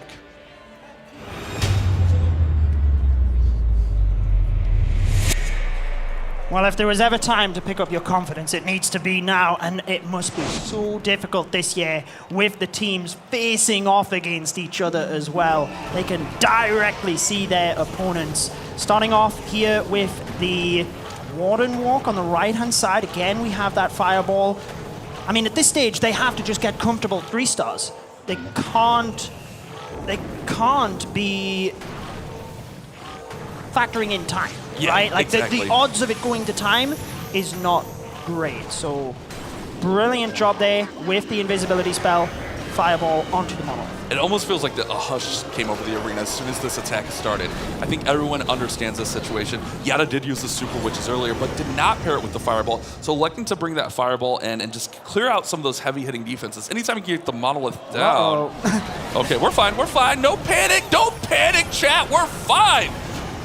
We're back under control here, Judo. Super Witches are going to go ahead and path right into the middle. The jump spell's in, and it's looking really good, but keep an eye on that Rage Tower. What a Coco Loon. Just sending 1 Loon into the base there to protect the healers, absorb all of the red air mines. Love the pathing here with the Siege Barracks and the Queen walking down the bottom side of the base. Should still have enough power with the Super Witches through the center, especially alongside the King, who has opened up all of that access. Beautiful, beautiful. I love the Earthquake boots. They did recently get that buff in the first ever equipment change in Clash of Clans, and now we see them everywhere. Not only do you get to open up the base like that because they'll destroy all the walls, but it also weakens the surrounding buildings, and that is irreplaceable. World Champion and now working on that bottom compartment. If she can get that Ricochet cannon down, that would be massive. A couple of Witches in there, but they still have a healer, so they shouldn't fade at all. Queen's still got ability. This is looking fine. Yeah, it looks okay. I mean, interesting. I didn't see whether he popped the RC ability. I assume he did, looking at her health, but there was a huge amount of gaps in the base there, and all of the Hog Riders just instantly went down to giant bombs. So really interesting time to use that. He's still got the freeze spell, and the Super Witch is fine in the center. Time ticking away, but he should be good here, Vash. Yeah, he's got this one under control. Still a minute left. I think he popped the Royal Champion's ability to use that Rocket Spear, I think. Yeah, maybe meant to pair in the Seeking Shield instead. Maybe it was just a little bit of a misplay. But ultimately, it doesn't matter. He's going to get the 3-star here. Time, at this point, time has no factor in. They got to just keep putting up 3 stars. That's the first step. I know we're only 4 attacks into this war, but it is going to be such a tough position to come back from. It certainly is, but they have that first 3-star, so hopefully they can get rid of any of the nerves that they had after the first attack. I mean, I'm sure they're still there, but they just need to focus on their own game here, right? Like, they can't be drawn into MTFY too much. They just need to try and triple out at this stage, and hey, they're in the position they're in because of their own attack. So if it works, it works. If it doesn't, then, you know, they're out. And Navi's been here before. They've been behind. It's just the meta's a little bit different. I know we're not in that same speed meta that we saw throughout the qualifiers, but talking to all these players and hearing what they're saying, they feel very confident in their attacking abilities. Yes, you can attack, or you can build bases and test nonstop, but still, the skill of the players we have at the World Championships is just on another level. Yeah, and I wonder how much Navi tested new strategies versus the ones that they're comfortable with, knowing that they have the on-stage presence. Maybe they were leaning on that as an advantage. But let's see if MTFY can get another 3-star.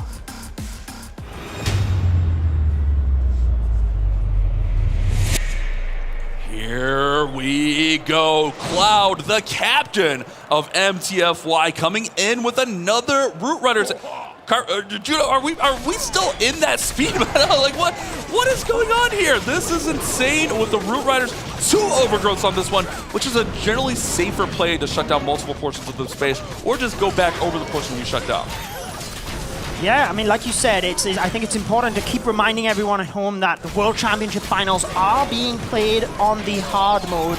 So we have a couple of changes there, most noticeably being the hero equipment capped. We do have an early Earthquake Boots and Spiky Ball at the top of the base thing. Really trying to get that Eagle Artillery down, I think. Gets through the defending heroes. Once that falls, we've now got nice pathing for the Root Riders right down this far side. But if you're Navi, you kind of like this approach because it's a little bit risky. Even though he does have that overgrowth, likely that Town Hall is going to be saved for the end. So if anything could go sideways on this attack, it is going to be that Town Hall takedown. So if you're Navi, you got to be just hoping there's a little bit of mistakes as we focus in on Cloud's positioning here. Absolutely precise drops on these troops. And here we go. Warden ability to protect those roots. Let's see if we see the overgrowth on the Town Hall. There it is, Judo. Yeah, beautiful Warden ability, catching those Valkyries. Look at them just running everywhere in the center of the base, having to freeze the Monolith, because unfortunately they're trying to get through to a single Archer there.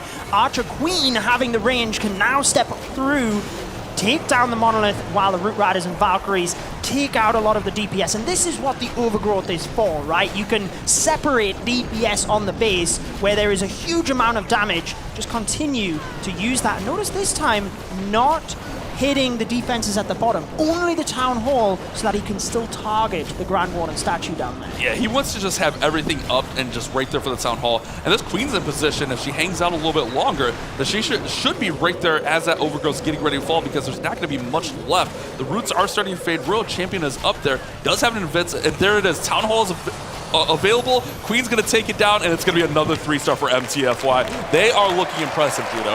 Very, very comfortable. And when you think they only have 2 attacks left, they are 2 stars in the lead. So, such a good position, aren't they? Navi have to just continue to try and 3-star, but it must be so difficult to be in that position right now. Judo, this is a big surprise. I think a lot of people would feel. But it sounds like the Chinese fans in the audience, they kind of expected this. They're pumped up. They're excited. And I'm very impressed with what we've seen from MTFY. A little bit of a mistake on that first attack there from Gaku, but they're keeping their composure. They're switching to safer 3-star strategies. That's what we saw early in the year. When you needed those safe 3-stars, that 2 overgrowth strategy is just really, really strong. And they're adapting on the fly and making it happen. I should have knew from my caster prediction that they were going to be good, you know? From previous years, the Chinese team qualifying through the, the separate server and getting their golden ticket have just been so impressive. I should have known they were going to be this special. But, I mean, they're playing Synchronic next as well, right? So, let's find out. They need to just shape up, get the victory on this one. But certainly, they are well in the lead. But let's see if Navi can continue their momentum.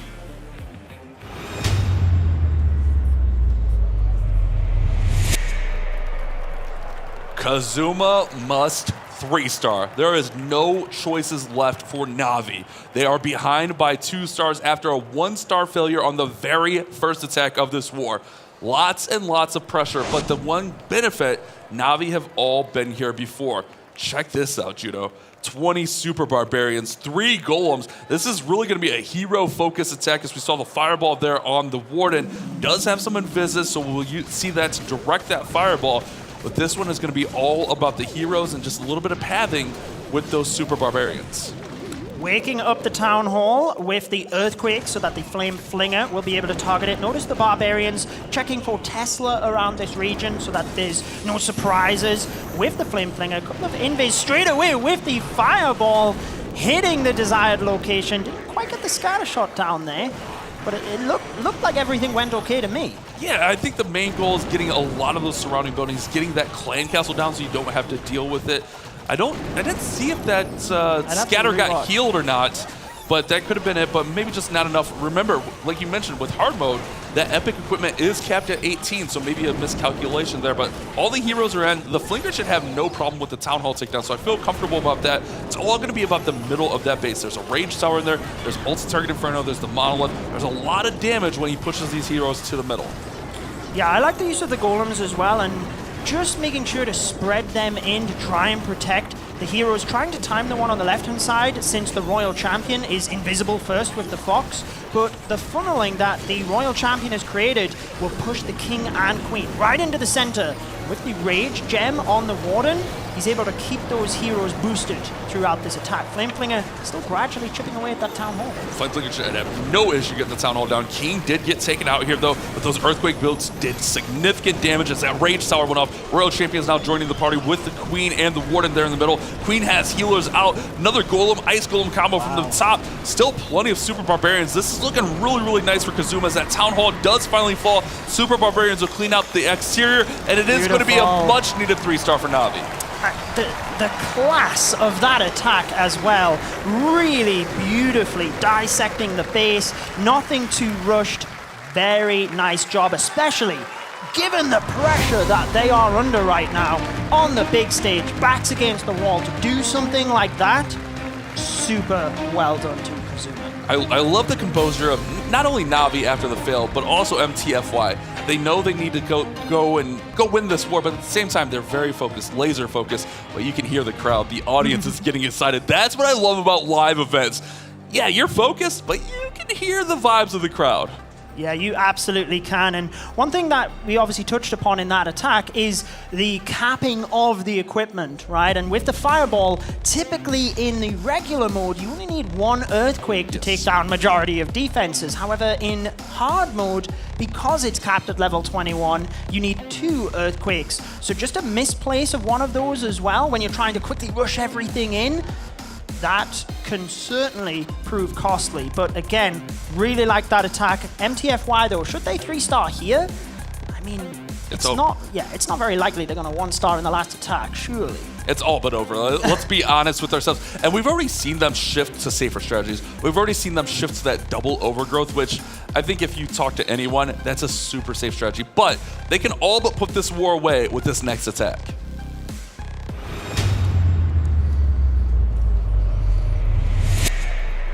Let's see what they've got then. Is it going to be their Root Riders? Is it going to be their Electro Dragons? Is it going to be something else? Barch, maybe? Lalo. Oh, it's a Zap Lalo. Hey, keeping the variety, which I like. We do have the lightning spells just to the south of the Town Hall there, alongside the Earthquake, trying to set up pathing for when his lava balloon moves through the base. A big hero dive here. We've got the log launcher selected as well, trying to push in towards that single target. All right, Judah, let me ask you something here. You think this is more of Xi'an is just used to using Lalo? Is this Xi'an's go-to attack, perhaps? Because in this situation, I feel like what they were doing with the E-Drags, with the Root Riders, they really weren't revealing what they might play with. Is this a little bit risky for the future opponents, kind of showing your hand that, hey, maybe Xi'an likes Zap Lalo? Well, I guess you could flip that on its head as well, right? Like that he thinks he likes Zap Lalo, so you bait this attack strategy games. and then they flip and do something else, right? Like, I don't think they need to reveal anything here, so I doubt that's the play. Interesting clan castle from Navi, though. Just a ton of archers. Tons. Yeah, those archers kept coming up, but now we see those balloons coming over the Town Hall. They'll be in charge of taking it down with the Rage Spell. Warden ability, beautiful takedown.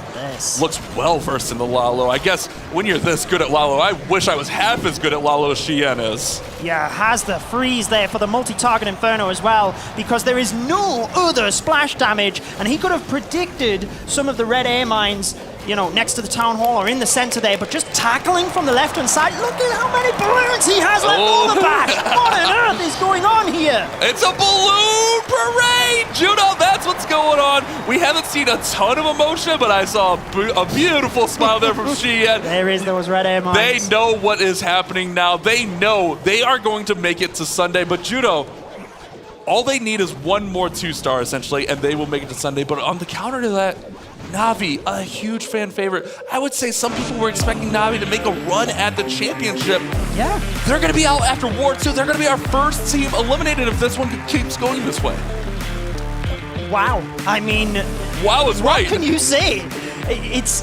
Itsu talked about this when the stream first started, but I think this year especially, it is so difficult to predict who is going to take this. Any of the teams have the capability. I mean, look, even a Zapwalo, he's in at 147 for that 3-star. Any team could take this, but I guess with it being Navi, you just don't expect them to be the team that goes out on day one. Yeah, but like we haven't really seen anything unique from Navi. Yeah. It's all been stuff that we've seen before. And not that that's a knock against them, because it works, it's effective.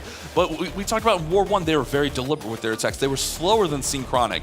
Now they struggle out the gate, and I mean, you just can't catch up with this meta right now.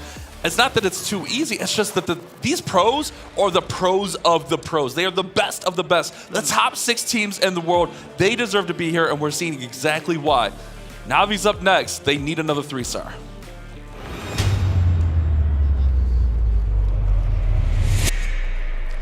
Let's see what they've got. Do they play safe? Do they just have a bit of fun here? Let's we can. I don't think you throw in the towel yet. I think you still go with whatever the plan was here. I don't think you mix it up. Go with whatever you're comfortable with. Go for that safe 3-star and try to win this war. But after all, it is stars. Look at that. Yeah, I think this is more of the same of what we've been seeing from them so far. Yeah, well, clearly just wanting to have a pop at Synchronic strategy and see whether they can learn it quickly, as we do have. Oh, I didn't even see the ejects. You're right. I saw the super barbs and just assumed it was fireball super barbs. But you're right. Yeah. It's the Electro Titans that we saw Synchronic using. Yeah, exactly. Just using the Queen down the bottom there to set up that flank. Notice the area where he places the siege barracks. He can still set the funnel over to the right-hand side, but when the Valkyries come out, all of those buildings will be down, so they will race into the core to help this main push. Yeah, this is a bit surprising. I mean, we saw Zapwalo from Stars Up, well known for his Lalo skills, and now switching it up to the Electro Titans. And you and I, when we were watching the last match backstage, we were so impressed with how Synchronic were able to keep those Electro Titans up throughout the base, but also the funneling and the pathing throughout the base. Yeah, it's quite funny. I thought that's what he was doing with the Valkyries, but nope, they went across and just got flung by Springtrops on the right-hand side. I don't think he needs it, though, because look at the damage through the middle. In combination with the Earthquake boots, the King is able to just open up everything. There is so much power. Archer Queen ability helping to reinforce the flank. We still got 8 Barbarians, and I guess this is, even if you use a strategy from a different team, we saw Synchronic just be so well versed with it because they, clearly came up with this and optimized it. This shows the power, though. 3 stars, very comfortable, I would say, as long as he can get through to that multi. But I think this speaks to the skill set of Navi is they're able to adapt. If they see something they like, they're not afraid to try it. That's one bold thing about Navi. They're not afraid to try any attack in any tournament, in any situation. If they think that they can 3-star with it, they're going to throw it at the base. It's going to be a 3-star for Stars. A little bit unconventional, but look, this a little bit faster. I like the picking up the pace. But now they have to get it a 1-star from MTFY, and I just don't see it, Judo.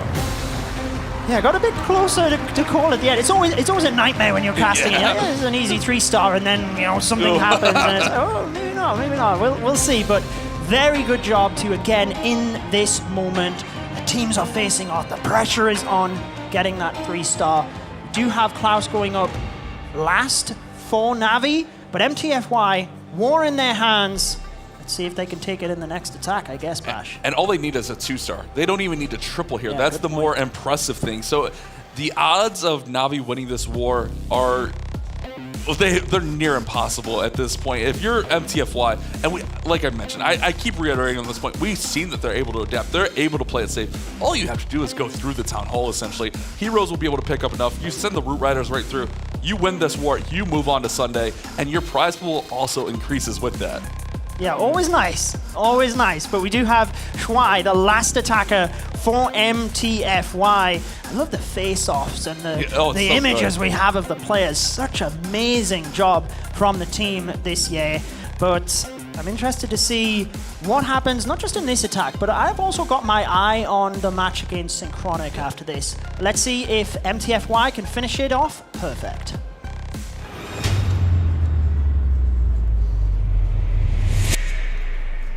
A 2-star attack for Shuai will go ahead and just qualify them into Sunday, sync up this war, and it looks like we may have a Queen charge into Lalo. No Fireball on the Warden, so that makes me believe that even more this will be a Queen. Yes, Queen is deployed. Queen charge Lalo, classic OG attack, Judo. Talk about no risk, right? Yes, no risk to close out the war. But we do have a nice solid approach here, shall we say. We've got the Expo tanked from the Archer Queen, the Apprentice Warden there as well, just to help boost these stats. And then the Flame Flinger is going to just help support because the Queen is tanking the defenses down there that could be in range of the Flame. Yeah, it is a beautiful play. When you can get the damage, get those Fire Spirits on the ground, get them damaged. Not only are they damaging those buildings, but they're also opening up walls. That'll happen eventually. It's a beautiful play here as now the wall breaker goes in, opens up. Look at that. The King's Earthquake Boots opens up the whole Town Hall. Not only that, the Spiky Ball damages the model from Town Hall. This is looking beautiful. Shuai looks to have the 2-star secured already. Yeah, just rage that Archer Queen, get that Town Hall down. I really like the combination of the King just slightly to the side of the Archer Queen, so they are still working in unison, but they are able to take out multiple different defenses. Now we have the Royal Champion charging into the center as well with the Lalo from the north of the base, looking phenomenal as he has so many hero abilities left over for this backside back. Shuai is charging through, wreaking havoc. The crowd knows it. It is going to be the biggest upset yet. MTFY are going to upset former world champions Na'Vi in our Group 1 Match 2. This is absolutely incredible. What a performance for MTFY as they are going perfect, Judo. Perfect against Na'Vi in this situation, using a variety of strategies. How do you even begin to predict their next move? Look at all of the spells he has left over. Beautiful. Swagging 2 Rage, 2 Freeze, and an invisibility spell in hard mode with Queen Charge Lalo. What is going on? I'll tell you what's going on, Judo. Our predictions are in shambles, brother. We all got it wrong, but Na'Vi will be eliminated. This storage goes down. It's a perfect war. Back-to-back perfects against Na'Vi. MTFY, the unknown, have done it. They will move on to Sunday no matter what. Listen to the applause. They all know it. What can you say? All you can do is credit MTFY there. They came out swinging from the off, took the war into their own hands, and have showed us that for predictions, do not count them out. What a performance. Hey, just because we haven't seen them doesn't mean they're good. They're here for a reason. The Chinese qualifiers, that's a tough tournament to get through, and they are showing how well-versed they said. You said it, Judo. They used a variety of techs. Yeah. They used Root Riders twice, but one was 1 Overgrowth, one was 2. They used E-Drags, they used a beautiful, beautiful variety of attacks. I am looking forward to seeing MTFY moving forward in our tournament. But not only that, our next match against Syncrotic, that's going to be insane. But we know Na'Vi. They are a very proud clan, and they can go out with their head held high here with Klaus coming in to finish up the war. Absolutely. If we know the players of Na'Vi, this won't be the last time we've seen them. No. We will see them all over the place. So like you said, they can go out with their heads held high, and it's Klaus to finish us off. So maybe he does do something a little bit extra special here. Let's find out, because he is the king of creativity when it comes to Clash of Clans. So let's see what he's got for us here in the World Championships.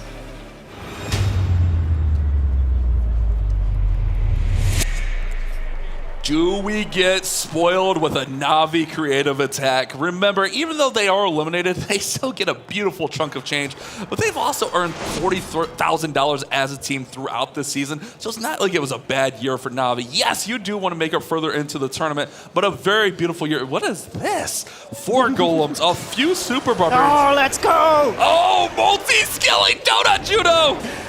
It's Klaus. That's what this is. Starting with the Skelly Donut, so we have the invisibility spells, trying to keep the skeletons invisible to take these defenses. Can he get it? The scatter shot really being troublesome. Gets 1 Inferno. I'm not sure he's going to get the others. Quake! Oh, no. Missed one of them. Not Can enough. he still get it? He still did get some Infernos and some other defenses in there, the Expo as well. So just that scatter shot. But the issue here now is that Battle Builder's on that scatter, and look at the health bar. It is ticking up. It is going to be back to full health by the time he gets there. This is going to be another attack where we're leaning on those heroes to do basically all of the heavy lifting. Yeah, we got multiple golems in order to help protect them. Uses the skeleton spell right on top of the ricochet cannon alongside the freeze. He's very scared about the damage there because he does not want the Archer Queen ability being used just yet. He obviously has that plan for somewhere else in the base, sending in the golem to help with the Apprentice Warden, really trying to cling on to that ability because he has a long way to go here to the Town Hall. Yeah, that was a very fun open, but missing that scatter can prove to be a little bit fatal. Still plenty of support. Log launcher being used. We don't see a ton of log launchers, but when you are leaning on those heroes and you can get that extra damage, the extra DPS of each log, rolling, bumbling, take down all these defenses, that is a nice touch to this attack. But will the heroes go into the right compartment? Because it looks like they're going to the bottom compartment. Queen might go towards the middle. Yeah, I like the use of the Super Wizards with that chain to try and funnel, but just looked like he didn't quite get it fast enough. But he is still going to have the Queen moving that way, and that's why it was so important to have the Queen ability. Notice that one rocket balloon flying out of his clan castle as well, just to absorb a couple of the mines there and make sure that he can deal a little bit of damage onto the defense. Queen still stepping in that direction, does have the ability. Let's see whether he's got enough for the backside of the base here with only a minute left, Bash. Yeah, that's the one thing. We talked about this earlier. They've been so deliberate with their attacks. If this was war on the line, this is a little bit of a risky play. Obviously, I don't think he goes massive Skelly Donut war on the line. I think kind of just putting on a show for the crowd. Klaus is a definite showman, but yeah, I think this is going to be fine. I think it's going to be fine. Heroes are still well supported. The Royal Champion will go down there on defense. Does have to get to that multi-archer tower. Those are no joke. They can deal a lot of damage. I don't know, maybe Klaus is having a little doubt here. I think it's mainly time, right? Like, he's got 30 seconds. He's got the freeze for that multi-archer tower, so he can hopefully get that down with the Royal Champion. But he doesn't really have any cleanup, and he can't put them in due to the Tesla either. So a super impressive attempt here. Why not go out swinging? But it is, unfortunately, not quite going to get through this base fast enough, Bash. Na'Vi had a convincing run through the July qualifier, a beautiful upper bracket run, and now they go 0-2 in our group phase, which means they will be our first team eliminated from Superfest, from Clash of Clans 2024 World Champions. But that means MTFY are your winners, and they move on to Sunday. Absolutely. Give it up for MTFY with a perfect war. What a performance. I mean, we thought Synchronic were good in the first matchup. MTFY, they just blew us out of the water there. So impressive. I'm speechless, to be honest. Big shock. And I don't even think the Gaku's attack was a big risk. It was just things went a little bit sideways and just really couldn't get it back on track. Those Rocket Loons, I almost think commits. I think he maybe could have committed more spells to the Rocket Loons that were almost right there at the Town Hall, if you remember. Like, they took down the Monolith and they were right there at the Town Hall. I don't know what spells he had available to him, but maybe could have saved it there, maybe put your team in. But nonetheless, MTFI went perfect with some pretty quick attacks. Yes, well, we are going to have time to talk about MTFY in the next matchup. So I guess let's focus on Na'Vi a little bit because they still put on a great show for us. And I think we're going to find out from Banks exactly how they feel after that matchup. We are indeed, Judo. Welcome back to the main stage. I've got Gaku here, the captain of Na'Vi, with a surprise exit on day one. So I just have a few questions for him. Gaku, I just wanted to ask quickly, the match against Synchronic, where you started out, do you feel like that loss maybe had a knock-on effect emotionally for you guys? シンクロニックの初戦のことなんですけれども、これを敗北したら、なんかエモーショナル感情の影響を与えてしまったと思うんですか？そうですね。やっぱ初戦負けて流れは悪かったんですけども、ちょっと2戦目で挽回できると思ってたので、ちょっと残念です。So yeah, obviously we lost the first game. It had like we didn't feel right about it, but we wanted to make it, work the next one, but unfortunately it didn't, turn us we wanted. Yeah, of course. Now, it is the smallest of margins, to be honest with you. We're down to the final 6 teams all the way. At this point, the smallest of margins can affect the war. But I just wanted to say that you should be so proud of how far you and your team have come, because Na'Vi are literally a staple in Clash of Clans Worlds, and we are always so happy to have you here at the World Finals. Are you going to be back, and are you going to be stronger than ever next year? 敗退してもナビは世界の一番強いチームの一つだと信じてますけれども、今からもなんか頑張ってもっと強くなって来年こっちに戻ると思っていますか？そうですね、来年も絶対帰ってきたいと思います。応援ありがとうございました。So obviously we plan to get back here next year and thank you all for your support throughout the year. Ladies and gentlemen, if you're here at the Clash World Finals, make some noise for Na'Vi! Thank you so much. Let's head back to the casters. All we can do is give him a round of applause. That was beautiful. I think they're always so elegant, Na'Vi. They, even in defeat, fantastic job to them. I'm glad to hear they will be back stronger than ever, as we could imagine. And it's always a pleasure to watch them play Clash of Clans, win or lose. I think us as a Clash community can just say thank you, Na'Vi, for so many amazing moments throughout this season. But yeah, you spoke to it. I mean, they're such a great Worlds team. It's amazing seeing them as we see the post-match stats here. 15-12. We did have that fault there at the end from Klaus, but ultimately it was Gaku's mistake at the beginning of the war. But MTFY, look at that, Judo. The slowest attack was 2 minutes 16. They were cooking throughout with a variety of attacks. Yeah, not really revealing anything, and they were still having super fast attacks. I mean, we can just praise them all day long because they were amazing, and we will be seeing them in the next matchup versus Synchronic. But I wonder who MVP of that matchup was as well, though, Bash, because there was a lot to pick from there. Right, and it looks like Ming is going to edge out Shuai there for the 23% victory for MVP. Pretty close there, but I think you could argue any of the attacks there for MTFY could have been the MVP of that war. Just a brilliant display for them. I mean, it was just so well done, Carbon.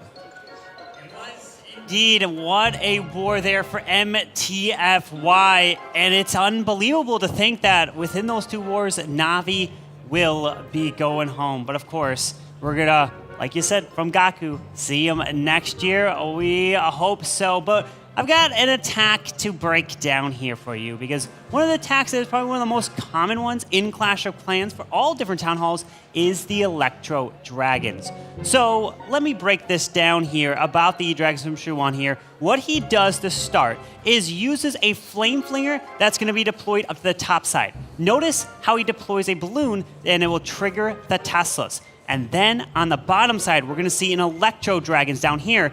And in this section, notice, he's going to drop a raid spell to be able to get the value with the E-Dragons down there. So the E-Dragons can help establish the funnel by removing this section so that he can eventually set a path for the E-Dragons right into the core of the base through here. Notice how he continues through with the heroes. They're going to then be deployed around this side to allow those E-Dragons into the middle of this base. So he's taking his time. That Flame Flinger is going to be able to help clear all the way to the top, drops that Baby Dragon, which is also able to clear that section up there to make sure the Headhunters or any of the defensive Clan Castle does not remove the Flame Flinger. So he's taking his time, doesn't have to worry. Another really interesting thing is the Skeleton spell. That is being deployed to help prevent it from locking onto any of the E-Dragons. So now it's going to set up a brilliant path right into the town hall, and then the heroes are going to make their way to the edge, and then eventually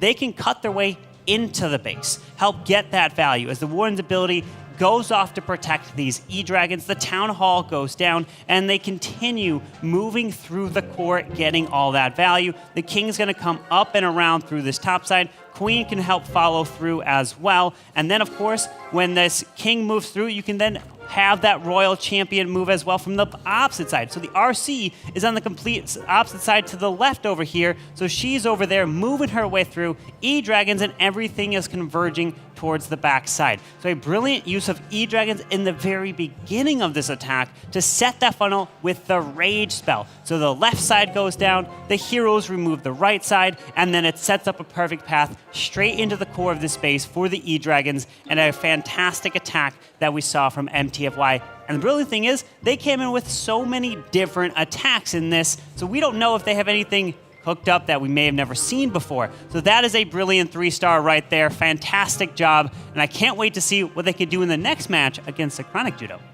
Yeah, it's going to be super interesting and great breakdown there as well on the E-Dragons because, like you said, I think that's a fan favorite at home, but it shows how strategic you can be with their approach as well. Really did well to break down the base, and I want to pick up on the point you made though, Carbon, that they had such a variety of strategies, MTFY, and I think it's going to be interesting to see what they decide to do in this next matchup versus Synchronic because they are through to Sunday no matter what, right? So do they really try and take the victory here so that they actually go through as the number 1 in their group and play against the number 2 team from the other group? Or are they just happy no matter what and save their secret strategy? Because once you're in the semifinals, it's single elimination. What do you think? Or Judo, is their secret just they can use anything? I mean, they're just that good. We saw surgical E-Drag. It's so odd to say surgical E-Drags, but that's genuinely what it was. We saw Zap Lalo, we saw Queen Charge Lalo, we saw Overgrowth Root Rider variations. It seems like these guys are well versed. We even seen in rehearsals, obviously the viewers don't see it, we saw them using Super Witches. So I feel that this team is well versed in the meta, they're well versed in how attacks work and how bases are so that they can break them down and bring just the best attack strategy for it. But you're right, I think in this next matchup, we kind of seen Synchronic show their hand a little bit with the Electro Titans, but I think it's also a big match for MTFY. What do they give us?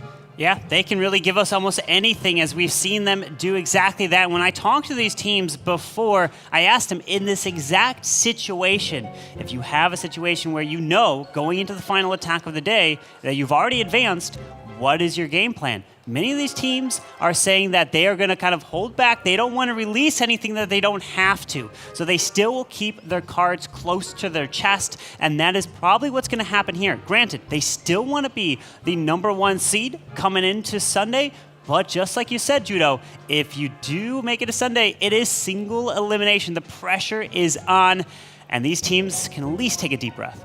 They certainly can. And I mean, at that point, you're 2 matches away from being crowned the Clash of Clans World Champions. And I think we should just have a quick discussion about Na'Vi first, because they were the World Champions back in 2022. And I think of all the teams here, they've actually made it to the World Finals the most amount of times. So it's really just highlighting again how impressive they are. And it's always difficult, right? Like going out of the competition, but they really should walk away with their heads held high, and hopefully it keeps a little bit of motivation and a bit fire in their belly, ready for next year. But counter to that, yes, they did just win Worlds a few years ago, but the past couple of years they've struggled a little bit. It seems like they get to the big stage, and I don't want to say choke, but they definitely struggle here in the big stage. I think this was a really kind of up against the wall war for them. Obviously, Synchronic came out with their strategy. They did well, but they hung in there with Synchronic. It was 15-14. But against MTFY, how do you defend a team you don't know anything about? And they're unfortunately the first team that had to play MTFY, the unknown team, the unknown strategies. You can't build and prep bases if you don't really know what they're using. I'm sure you can do a little research and figure it out, but it's so hard to prep for a team like MTFY. And that's the thing. How do you predict a team like MTFY? And they did a fantastic job, which then was an upset to our predictions because we picked Na'Vi across the board there. So we all have at least officially got one wrong. Itsu might have gotten I was two just about to wrong say. in his predictions there, which I'm sure the community also, since they were picking Na'Vi, they also got 2 wrong. So now we are back unanimous again for Synchronic, but this time, from what we just saw from MTFY, are they going to win again and really upset our predictions? I mean, none of us picked MTFY for any of their matches, right? But seeing them in that first matchup, I knew I was going to be impressed with Synchronic. They were the number 1 seed, qualifying first. They were runners-up last year, their core team, so that's the sole reason I went with them. But I have to say, as impressed as I was with their strategy, I was more impressed with MTFY because of expectation beforehand, right? Right, and I think that played into our predictions a little bit, but I kind of feel for Synchronic. If we looked at the predictions, Itsu picked them in the next match, guys. Itsu hasn't been right. Love you, Itsu, but the Itsu jinx might be real today, guys. But you're right. I think it's easy for us to kind of write off a team just because obviously we've seen Synchronic throughout the year. We've seen them last year. We've seen them do some amazing things. I think you could argue they're one of our favorites to win it all here. Yeah. But with a team like MTFY coming in with such a strong performance like they did, you can't write them off any longer. You have to pay attention to what they're doing in this next war. And this is how you make a name for yourself, is when you get to a stage like this, the World Championship, that's when you get on everyone's radar. Then you become fans' favorites. That's exactly how Navi was able to do it. We were able to see them on this stage in the bright lights and get it done because the pressure is incredible. These players are sweating, their hands are shaking, and still delivering. It's an incredible job that they were able to do, and I can't wait to see what we will see in this final match at number 3, which will be Synchronic and MTFY. It certainly is. So with that in mind, I think we should let everyone know at home how the schedule is looking. By taking a look at the bracket, we can see what's happened already and the matches we can look forward to. So we've already had the first and second match of today, Synchronic and MTFY with the 15 stars, and they are playing in the next matchup. So that is one amazing matchup. But then let's actually take a brief look at tomorrow, a bit of a sneak peek for someone, because we have Group 2 Bash and a whole new set of teams. Yeah, 3 more teams play tomorrow in the same exact format. Each team will play each other once, but look at this group for group number 2. STMN Esports, Millicm Team, Tribe Gaming, some huge names in there, some really, really tough. I think that's going to be an even tougher bracket, tougher group, as we have 3 really well-known Worlds team, well-experienced teams, tons of experienced players, and a little bit of rivalries in there, which I'm sure we'll talk about a little bit tomorrow, Carbon. Absolutely. These teams have shown us so many amazing things throughout this entire year, and can't wait to see what Day 2 is going to be bringing. You talked about that there may be rivalries. We may be seeing a lot of these players, since they also have plenty of experience as well. There's some players that have never been on a stage like this before. So they have the experience to talk to them, to be able to tell them what to do and how to handle the pressure, because it's going to be an incredible day and an incredible weekend. It certainly is. And alongside rivalries of the team, that also brings in excitement that they know exactly how each other play. But one aspect that we don't always focus on is the base building side of things. And you mentioned yourself, Carbon, some of these teams have prepared hundreds of bases trying to predict the opponents. And we do get a little bit of a glimpse into that now with Banks. Welcome back to the lounge. And as you may have guessed, Superfest is absolutely littered with familiar faces from the Clash of Clans community. And it's absolutely phenomenal to see. And I am joined by RH Base Building. Yes! How's it going, man? Tell you what, tell me what your first impression was coming into Superfest and seeing all of this. Thanks for having me first. Stepping here is like I step in the Clash. I'm going to lift your mic slightly. Yeah, there you go. Like I step in the Clash world. And when you go up to the arena, it's just mind-blowing. It is, isn't it? I love having you here in particular, and I'll tell you why. It's because I always love to give a shout out to the base builders, okay? Because they're like the unsung heroes of Clash Esports. So just tell us how important base builders are to a team's success here. Oh, very important, very important. We already see in the first wars how defense bring you so much. So, like one NBA coach said, good defense always leads to good offense. And having good bases always give you so much advantage. It's keep you in the game and at the end win the match. Indeed, you do. Now, you know what? Touching on that as well, how much time does it take to test these bases and to build them as well? Because that's kind of what our people at home, what the viewers, they don't really get to see that. All they really get to see are the attacks. But how much time does it really take to build these bases? Oh, it's crazy amount of time. Countless hours of testing, predictions, scouting, and even the worst, many of bases doesn't even pass the test. So, yeah, it's crazy amount of There must be so many bases that you guys throw away because they're just like, nah, we don't think that's going to work. Now, final question. I just want to ask you who your champion prediction is, because who do you want to see out there on the main stage lifting that trophy? Yeah, it's hard to predict. Navi is already out, so I will go with the Tribe. Tribe Gaming, coming from the LCQ into the competition and here to lift it all. You know what, RH Base Building, thank you so much for joining me in this interview. What an absolute legend in the space. And we're going to throw it over to Judo, and I believe Carbon Finn, so let me check. It's Carbon and Judo, yes it is. It is Carbon Finn. What an incredible matchup we have next, Carbon. Both of these teams, Synchronic and MTFY, with the perfect war in their first match. That's going to be the pressure. Who is going to be able to continue a perfect war? And just talking about the base building, it's the one thing that you don't see. It's always about offense. It's always about getting the 3 stars. And yeah, you get a 1 star, but it could also be because of the base building, the scouting that went into it. And a lot of times these teams have bases specifically designed trying to target some players. They make it seem like, oh, this base is perfect for a fireball, but it's actually baited with some certain defenses that could be on the outside. You don't see it, and boom, a fireball could go to the wrong location. You never know what you're gonna get. Yeah, exactly. I think whenever I hear about the teams and the studying that they've done, it's always trying to figure out what strategy they use, but also their approach to that strategy. Is there anything in the bases where you think it entices them in to do a certain thing, and then you do that, but trap the location? And there's such mind games that goes into it. I love it. What else has mind games is our predictions, because they were so difficult this year. And I think we should have a quick recap, and we can have a bit of a discussion now based on the first couple of matches. We did our predictions, a couple of hours ago.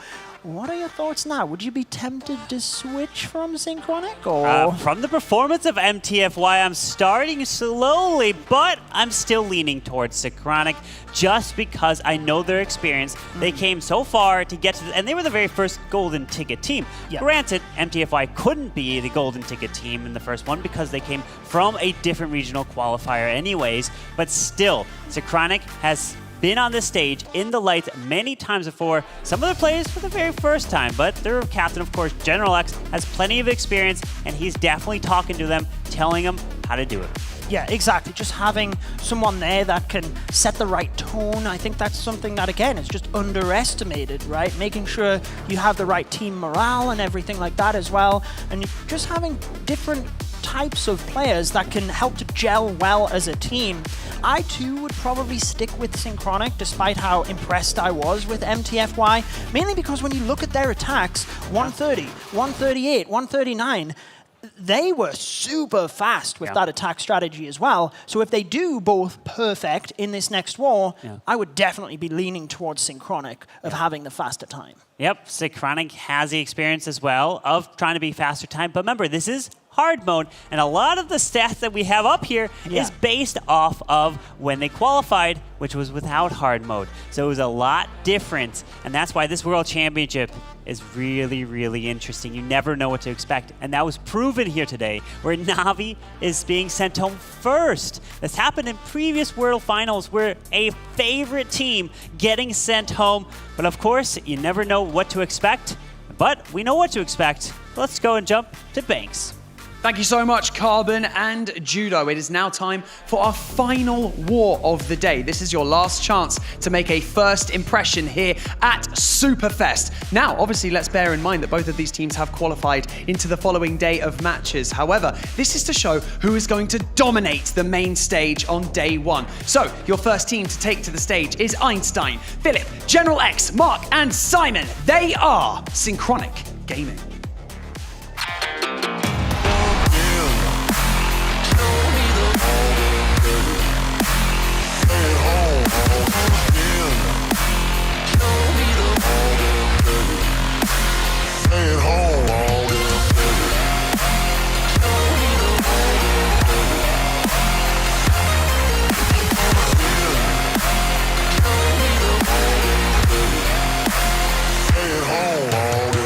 Their opponents, Ming, Shuai, Xuan, Xian, and Cloud. They are MTFY.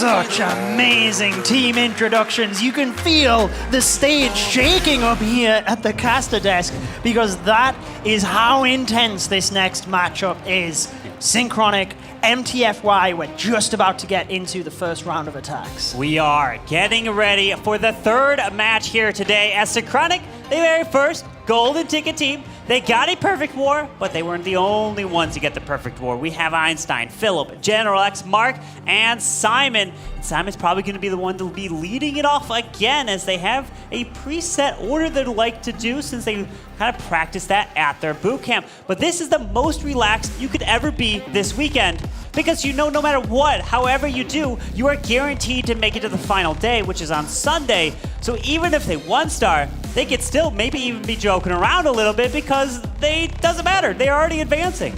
That's what I was saying before about MTFY, right? They haven't revealed anything yet. Maybe they'll be happy with second place here in the group because they still go to Sunday. Yes, they have technically a harder matchup versus the winner of Group 2, but even just looking at their stats and the first performance, they've clearly got the capability, and if they can hold a secret strategy up their sleeve, which we've seen from the Chinese teams each year, then I think that might even give them a better shot despite going up against the #1 team from the Group 2. But when we look at predictions, a lot closer this time around. It is indeed. 61% of you are all picking Synchronic to win this. Maybe the last match of MTFY helped start to persuade some of you of who you think is going to be winning this match. But still, no matter what, it's going to be a great one to start. And we do have Ming going to be starting it off here for MTFY. Granted, because Synchronic is a higher seed, so they get to go last. And that gives you a little bit of an advantage, knowing what you need to do no matter what when it comes to that final attack. Definitely an advantage when you think of statistically knowing what you need to do, but it can also work against you if your opponent can keep the 3 stars going. So let's see if they can kick it off with one.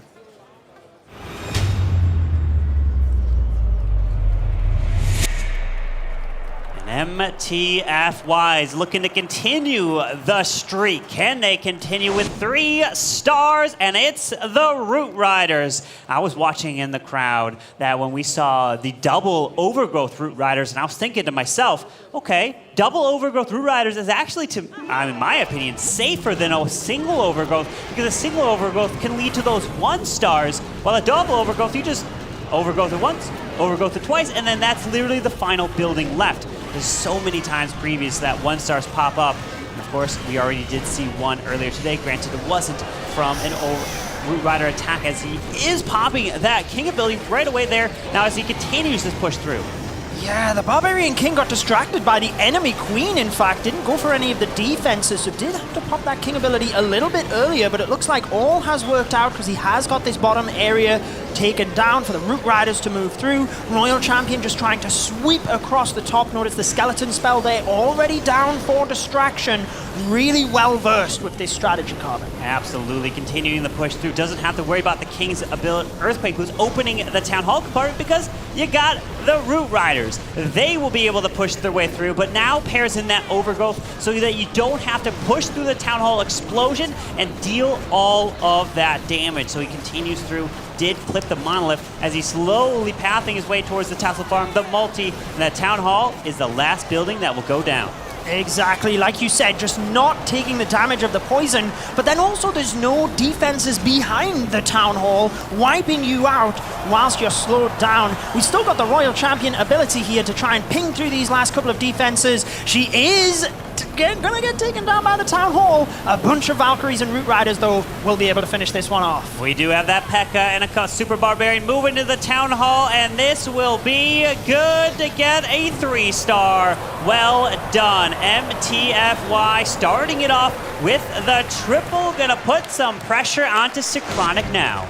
Certainly. Opening out with that 3-star, that's what I was saying, right? Now, Synchronic, towards the end of the war, they have the advantage should MTFY slip up.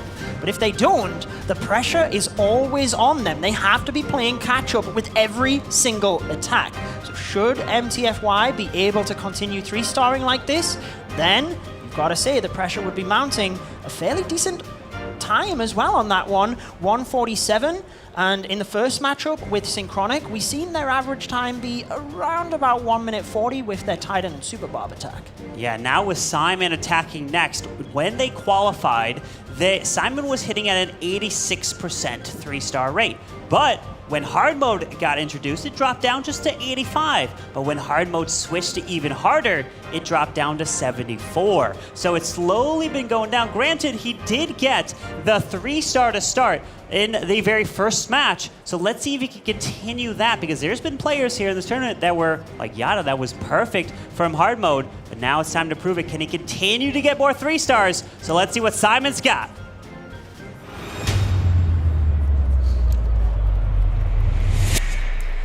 You can have all the stats in the world, but when it comes down to the big stage, this is when it matters. He delivered in that first matchup. What will their strategy be here? Do they just keep going with that Electro Titan and Super Barbarian approach? Seemingly, they were attacking a wide variety of base layouts with it. Yeah. They certainly do. They're coming at it with this one too. The Electro Titans bringing it back. It looks like they're sticking with it. I'm going to be really curious if they continue to bring it back on Sunday when teams that are not playing here today take notice and maybe try to replicate something and start testing other bases for this strategy. But we're going to see Simon continue to push his way through. We've got a Grand Warden with a couple of Druids in the mix. The King's going to be able to jump this wall and then pair in a potential King's Earthquake Boots later, but you're going to have to pop a Warden, a Turtle, Tome. Let's see, he's hanging on for as long as possible with it. He certainly is. We've got the Angry Jelly on the Archer Queen, just helping to take out the defenses in that area so we can set a defensive funnel much better. Still holding on to that Warden ability, but looks like he's okay with the Druids, sending those in initially to keep everything healed up, and then once they expire, that's when he's then using the Warden ability. Very nice there as the Queen ability also goes off to the far left side. We got the Super Barbarian sprinkled around the right side, taking out the Arch Tower, but we are fighting spring traps left and right there. They keep getting sprung, so the Super Barbs actually lost their push and momentum over there. So that was a fantastic, oh my goodness, even more spring traps. Every spring trap seems to be there. It certainly does, but I want to see how Simon is able to adapt here. His Royal Champion was running around in the center of the base there. She was going for the King, then she wasn't, and he was using his spells non-stop, keeping an eye on that. And even though it is a crushing 3-star, he doesn't seem too happy with the time. I think he feels he could have gone faster should he have kept that Royal Champion alive. Will it come down to time? That's what they are used to for the qualifiers. That means it must be 15-15, which is a possibility here since both these teams did get perfect wars in their matches here today. And again, for anyone that's just joining, this is the last match, the third match here today. There's only 3 matches each day, so the pressure is on. These teams that do qualify, which are both of them here, since Navi did get eliminated, will be playing on Sunday in a single elimination. That's not double elimination, meaning if you lose then on Sunday, you are officially out. Talk about the pressure when it comes to Sunday, and tomorrow's matches are so exciting as well. But let's keep our focus on this one because we have 2 top-tier teams coming out with opening 3 stars, and it is Schwan who will be attacking for MTFY next, hoping to keep the pressure on Synchronic Gaming. Can he deliver 3 stars, keeping the pressure mounted against a team like Synchronic, who have plenty of stage experience? So let's see. We'll see another triple come in.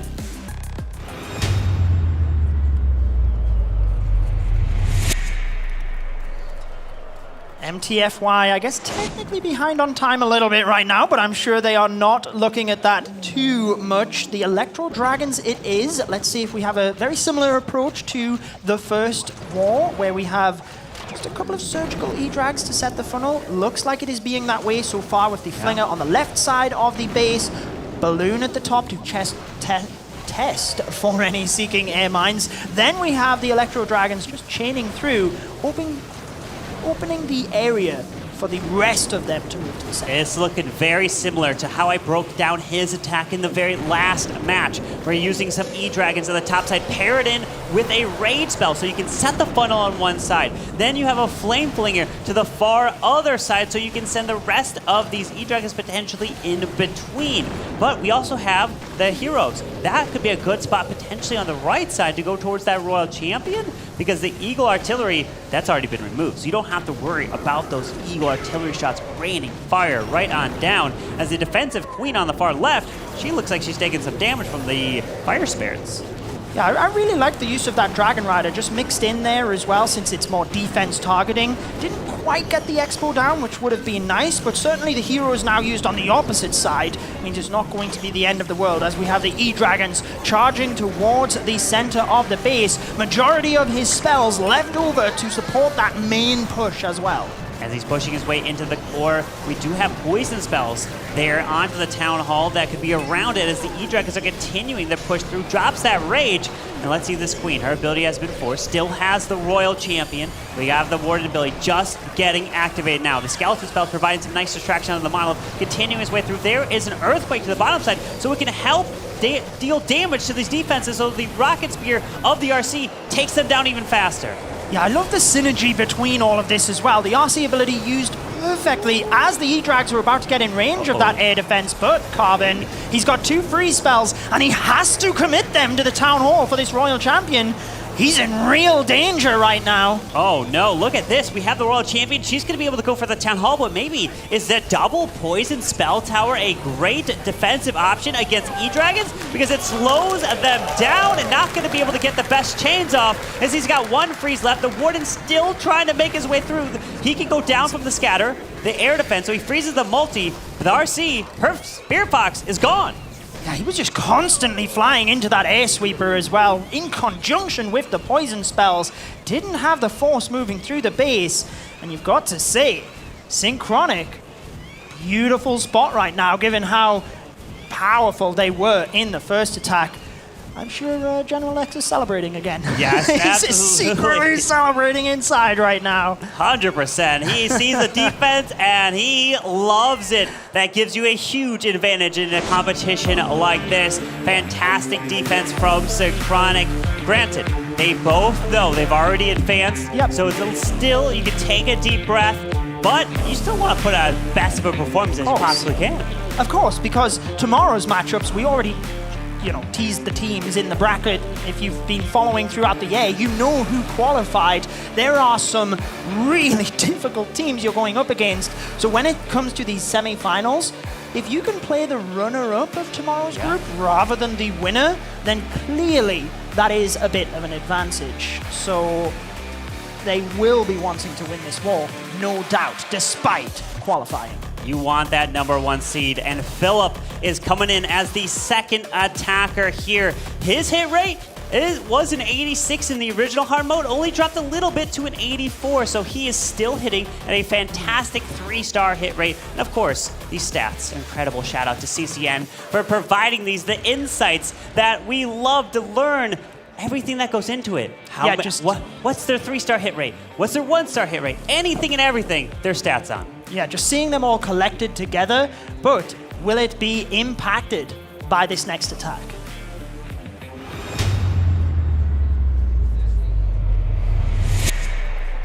And when we asked Philip, if you were to win the World Championship, what would you do with the prize money? And he had an interesting answer. He said, well, he needs to get some better sleep, so he would buy himself a new bed and a dishwasher. Why not take care of yourself? Yeah, of course. Why not? Into this attack, we do have the Electro Titans and Super Barbarians.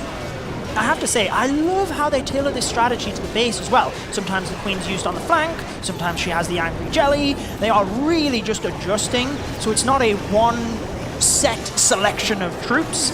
And that's what I like the most about this. The Queen quickly diving into the Town Hall, get that poison out of the way so he doesn't have to deal with it. And we have that nice path into the center for the Electro Titans and the King, where he can then use the Earthquake spell and the Spiky Ball to major damage. And with the Warden ability still in the bag, continuing to push into the middle of the space. There it is, pops it now. And notice we do have the healing effect there that can bring up the HP, and still waiting on that King's ability. And the Electro Titans are making a huge push here through the middle, and Synchronic is loving it. There's the Earthquake boost, there's the Spiky Ball, pop CRC as well. Hogs leading out in front, and he has the Queen moving up and around, and Philip is liking this one for a potential another 3-star for Synchronic. So comfortable, and look at the time as well. Pretty much swagging troops at the end there, really just trying to speed it up. And I have to say, I love this from Synchronic.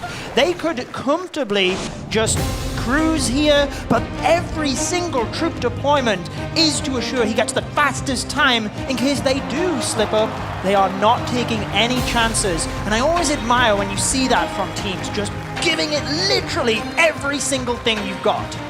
Everything you got, not only from them, but of course their base builders. You have to give a huge shout out to them, and they want to give a huge shout out to their base builders, of course, Leo, Dark on Top, and Meebot, those that they specifically reference that help them. Of course, General X is a huge one that helps build their bases on their team, and of course all of them being amazing attackers, they are providing the testing. They love to trap it, and everything goes into it. So let's see what the MVP from the previous match of Synchronic can do to help try to defend Cloud. Yeah, exactly. And let's see what MTFY do on response here, because that attack was the fastest we have seen today. Breaking records already, Synchronic, just picking up the pace as they move along, which continues to mount pressure on MTFY despite the fail, you could say. When we talk about fails and hit rates, it's always with regards to a 3-star attack. Yep. Well, it's time to see if any team will get a fail, because they're going for the 3-star. Let's see what they got.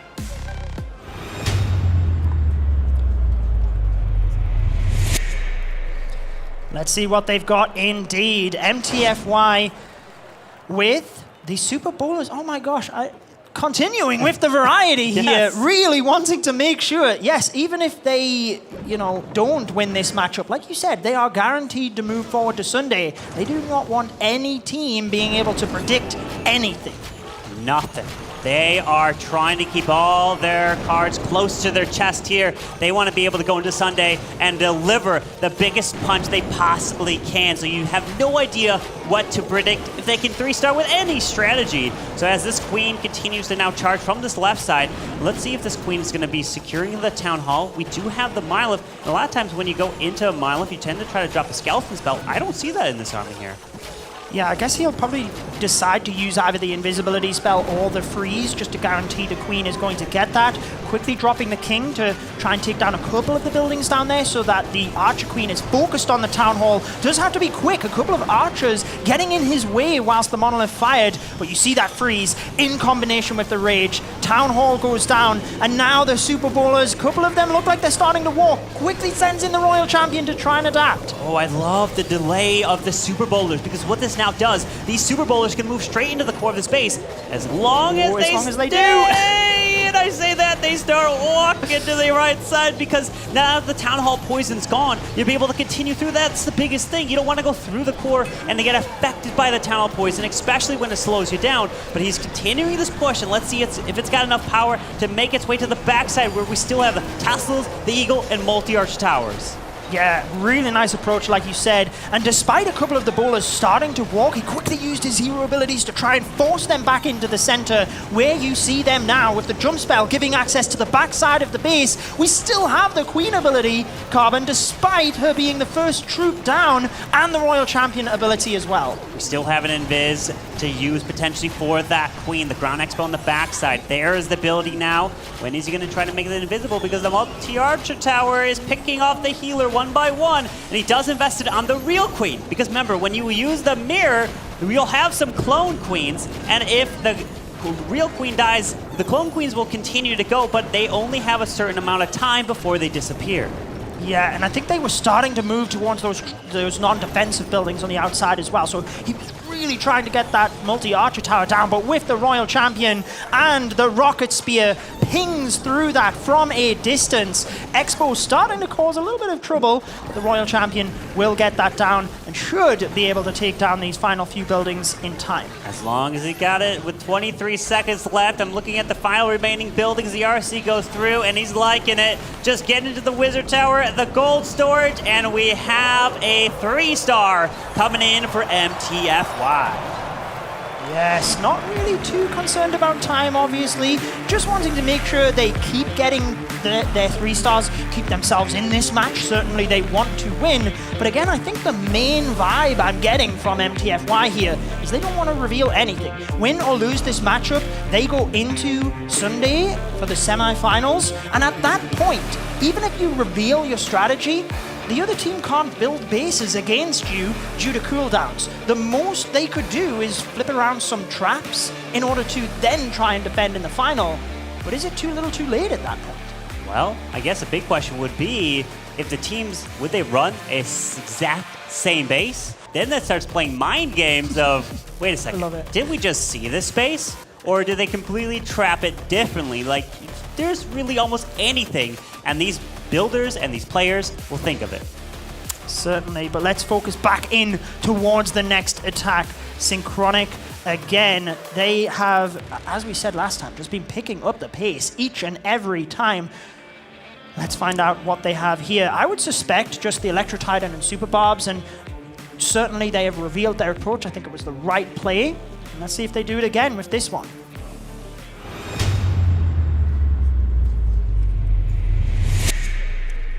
And throughout the qualifiers, Mark has been used to always typically attacking towards the end of the match. He's going in third here. We saw that General X from the first match attacked last, and that could be, by many players thinking, as the most nervous situation to be in because so much pressure is on. But he's attacking third here. Again, we have Electro Titans deploying some healers, wall breaking, going straight in towards this Eagle Artillery. Are we going to see an early Warden ability to help? Really got to protect the King in this push so you can use the Earthquake boots as late as possible? I would suspect so, but the one thing I love is just how much he's able to deploy around the base. We've got Skeleton Spells and Wall Breakers to the top to help the Queen. We've got the Force down to the bottom with the Siege Barracks. Then you've got the spells in the center for your Electro Titan push alongside the King. Jump Spell will allow him to jump over towards the single Inferno, and then the Earthquake Boots at that point opens up everything. And alongside the Spiky Ball, you can one-shot a lot of those big defenses. What a valuable King ability right there, opening up the core of the base, giving him access to the Town Hall. Valkyries clear that, no problem. Royal Champion ability secures the single target Inferno as he continues his way through. And look, we've got the Yak making an entrance. It's been coming really back here into the meta because of how much HP it provides and busts through the walls. And he is celebrating. Well done to you, Mark, delivering a 3-star for Synchronic. Granted, not as much pressure is on you since you already know you're going to Sunday, but still, you want to be coming out as the #1 seed from your bracket since they were the #1 seed coming in to this weekend. They are maintaining the expectation, and I love hearing the audience behind as well, just cheering after these 3-star attacks. They're having fun, as you can see. I wanted to pick up, just looking at General X there, on your point you made in how he likes to attack last, and it gives me vibes of when Yuta used to do that for, Queen Walkers back then, now Navi, but he always used to go last because that was the most high-pressure situation. Certainly Synchronic, though, they're making his job easy. Yep, making it easy in this situation. But of course, that first war, it wasn't easy when the pressure was on. And of course, I love the interview when Banks asked him the question of, when you had the fail, were you celebrating? Of course we were celebrating. He's human, of course. Yes, of course. But now it's going to be to see if Einstein can provide a defense for Synchronic here against MTFY, since they've already got the 1 defense now. Yeah, let's see whether they can continue to build on that as well as we dive straight into this attack.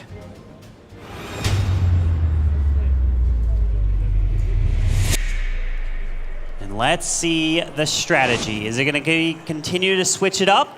Going into the Zap Lalo. We got some lightning spells with the mirror onto the Queen. We've seen recently of you send in the Lalo, potentially with the Warden, but this time I'm seeing the Warden with a Diggy, so maybe the Warden may be moving in with the Royal Champ. You can really be, I guess, variable. You could flexible on the attack strategy. You can come in with an Air Warden, move through to protect the balloons and the blimp. You can come in with a Ground Warden with a Royal Champion. Really many different ways to attack a base. Yeah, that's what's so beautiful about the game as well. And at this high level, it is really displayed how they tailor things to the base itself. Flameflinger just gradually picking apart the bottom area of the base here, cleaning up a couple of those non-defensive buildings, trying to get in towards that multi-target Inferno, especially for a Lava Loon attack when you have lots of balloons. They can take a lot of damage from the splash. They will take a lot of damage, so you have to be careful as the Flameflinger continues. I love how he dropped the Hog Rider to test for traps so that that Flameflinger stays protected. As now the King and Queen working together with a wall break. Now this should give access in towards this Town Hall, at least for the Queen, so he drops double Headhunters to really slow this defensive King down. Yeah, just get him out of action. Look at that one Valkyrie moving ahead, just popping the Tornado Trap perfectly in time so that as the other units get there, they're not going to have to deal with that. Quickly sends in the Royal Champion to get that outside defense to try and force the Queen to lock onto the Town Hall so we can secure that as the Lalo now moves in from the north, Carbon. Pops that Queen ability so she can go for the Town Hall. The Lalo's moving through, probably going to have a Warden ability soon to protect a Lava Hound that's about to move out of the circle. No, okay, he hangs on just a bit because typically you want to try to help protect the Hound as you move your way through, but we do have the Ice Golems getting lured out of the CC, so Lava Pups and the defensive Royal Champion, at least she goes down, but his RC is unfortunately maybe going to get stuck. Oh, yeah. No, she took out the Monolith first. Got it. Beautiful job with the balloons now. Don't really have any splash to deal with. Still got 6 balloons in the pocket as well, Carbon. Alongside these spells, raging through the back area, freezing as well. That's where there was 6 balloons before the back end air defense, just to make sure. Beautiful job on this one. MTFY keeping up the pressure against Synchronic. A 3-star, and they deliver. Fantastic attack, breaking this base down. And that's exactly what they can do. Because remember, these wars are only 45-minute wars. If you're typically playing in your 24-hour war, these players don't have much time to plan their attacks. Roughly, the very first attacker only has like 8 minutes. Yep. And you gotta think about it, they're backstage, they gotta walk on cue, all this stuff goes on. Normally when you're at home, you have that full time, but here, it's completely different. So if you never played on a stage like this, you just don't know how to experience that.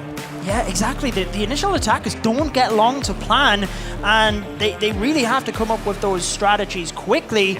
But I guess as well, it continues throughout the war. It depends on how you put it, because they would also, you'd imagine, just snap up the bases that they like the most, because they have the shortest amount of time to plan. And then if there are bases where you're not too sure what to use, then some of the players later on have to get stuck with them. And maybe that's where General X comes in with his experience and his flexibility. And that's where a boot camp can be very useful. Because when you all come together for a given week, that's where you can decide, okay, let's make sure that you are the first attacker. So whatever base you like, so for example, for Synchronic Simon, he has first dibs. Yeah. He likes this base, he gets first dibs at it, and he will be able to attack it. They practice this. They practice all these situations and scenarios. So let's see now if they can deliver that 3-star.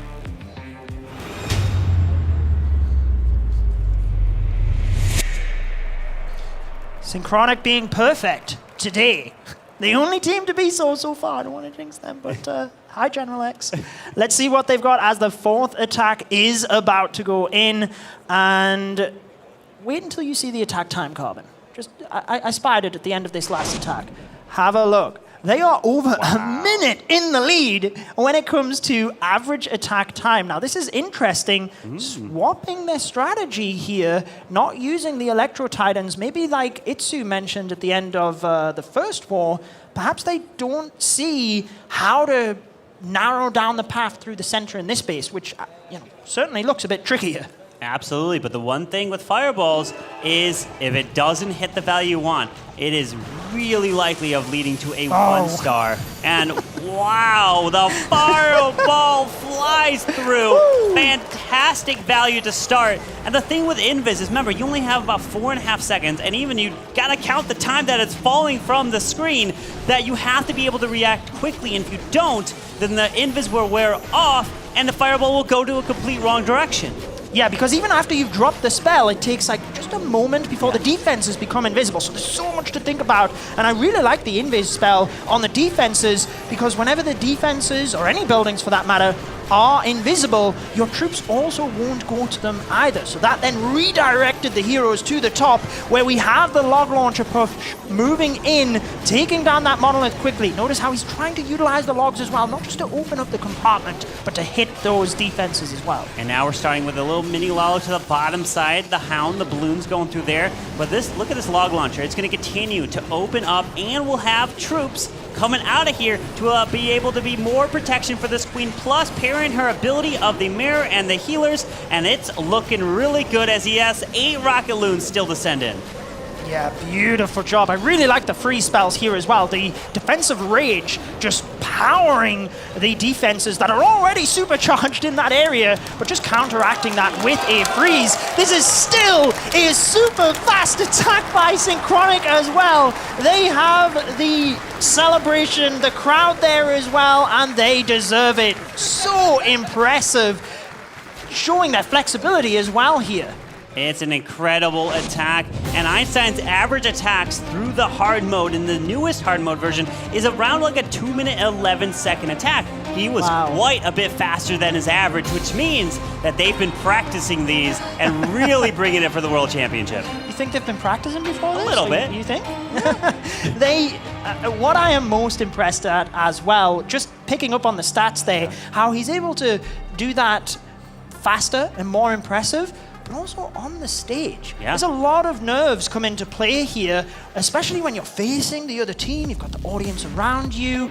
It's very nerve-wracking, so to be able to step up your game as well, super impressive. It is impressive indeed, but MTFY do not want to go away. They want to keep bringing 3 stars and making sure that Synchronic still has to deliver them, but still, will we see a new attack strategy that we haven't seen, right? Of course, if there's any team to bring it, it's MTFY. Yeah, do they just continue to mix things up here, really confuse their opponents? Let's find out.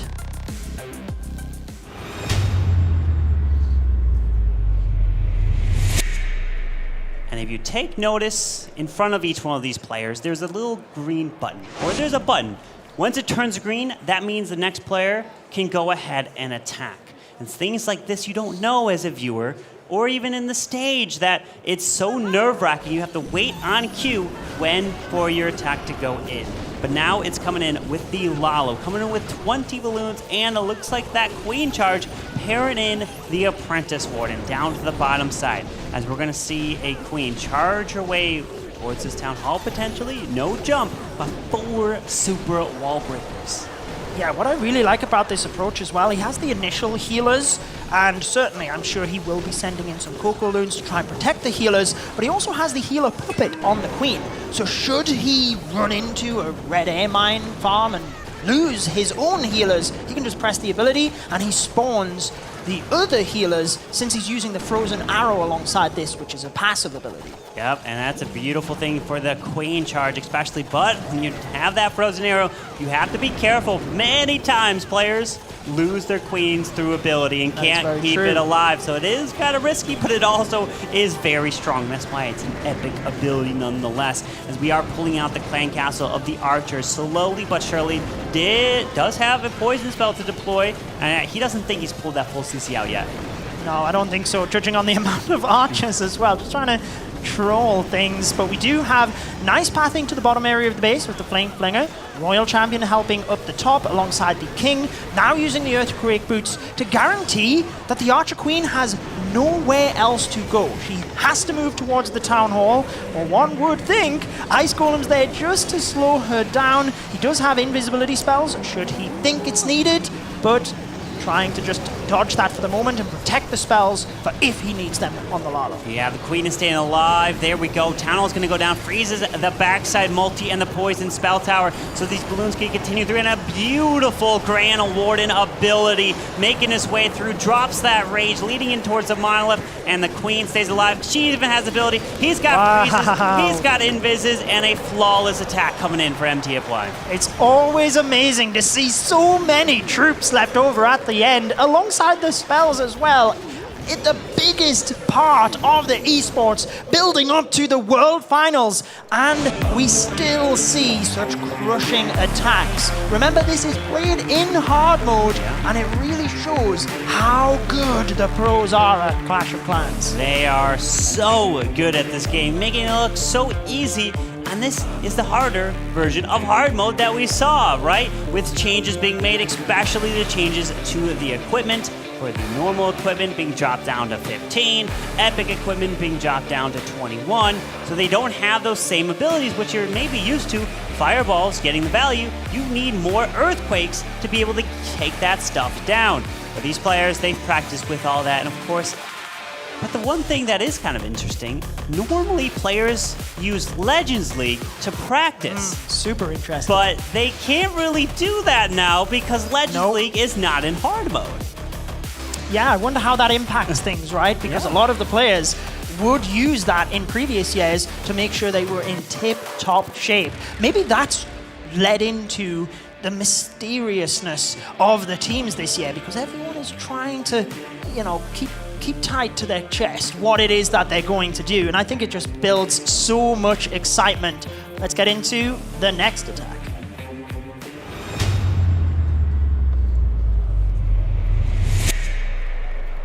Maybe we change General X's name to Mr. MVP. He's always been delivering with the MVP votes, right? But okay, I don't want to get too far ahead of myself. MVP. General MVP, right? He generally is the MVP. All right. Much. Let's focus. Let's focus. Let's see if he can deliver with the Zap Lalo. 7 lightning spells. We'll see it being used right into the core, helping take out a scatter shot, the multi-archer, and of course that defensive rage spell tower. That goes down early. You don't have to worry about all that splash dealing so much damage, especially to your balloons. Yeah, especially since it's in the core of the base as well, like you said, that's the hardest part to break down, right? So being able to use spells there, since you can directly deploy them in the core, really just helps out if you're able to get appropriate value. And this is one thing that I always love, is seeing how the heroes are spread across this side, and they are working together. Like, you can see the Expo locked onto the Queen. He can send the Royal Champion in, and the Expo's not, well, just as I say this, he presses the Queen ability, so it turns to the Royal Champion, but you get what I mean. The defenses are targeting on the separate heroes, but they're all taking out their own area of the base. Look at the plan for the Royal Champ. She was purposely used so she can go for the core of this base. Brilliant value here for the RC. Does trigger the tornado. Hopefully she stops going for ice combs. So it looks like they are going to go to her. But the Lalo is now coming to the left. There is the Warden ability. Protects this bloom, and it just dodges that sweeper. Yeah, perfectly done there. Using the Rage next to the Town Hall alongside the Yetis, so that can be just down and history. Then we've got balloons moving in from all other angles to assure that they're not going to hit that poison.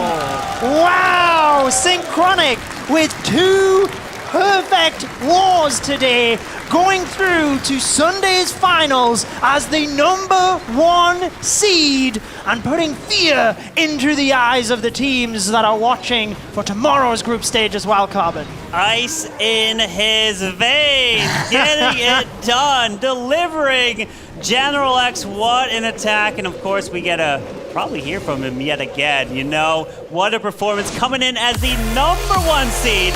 Coming in again as a #1 seed for Sunday, and they did not disappoint. What a first day we had here. We had upsets, we had amazing attacks, and of course, the 2 teams making it include Synchronic and MTFY.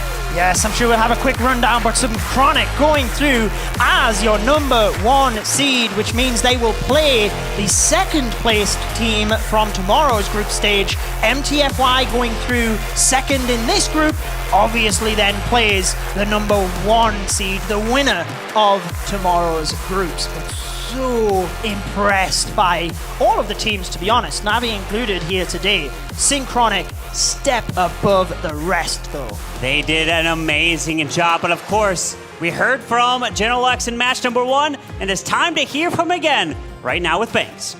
Thank you so much, casters. Welcome back to the main stage. I've got General X from Synchronic Gaming here. It's going to start to feel comfortable standing here on the main stage, right? Yeah, also with you together, it feels really nice to be here. It does feel nice, doesn't it, standing here? Now, you know what? Going into that match, we did say earlier today, like, were there any nerves? Was there apprehension? Because you haven't really had the opportunity to play against them before. Was the confidence still there, coming off the back of a really strong win, especially against a team like Navi? Yeah, for sure. It was really, really high, also our confidence, and also after the fail, we were like, we tried to play it safe and to win the war as well.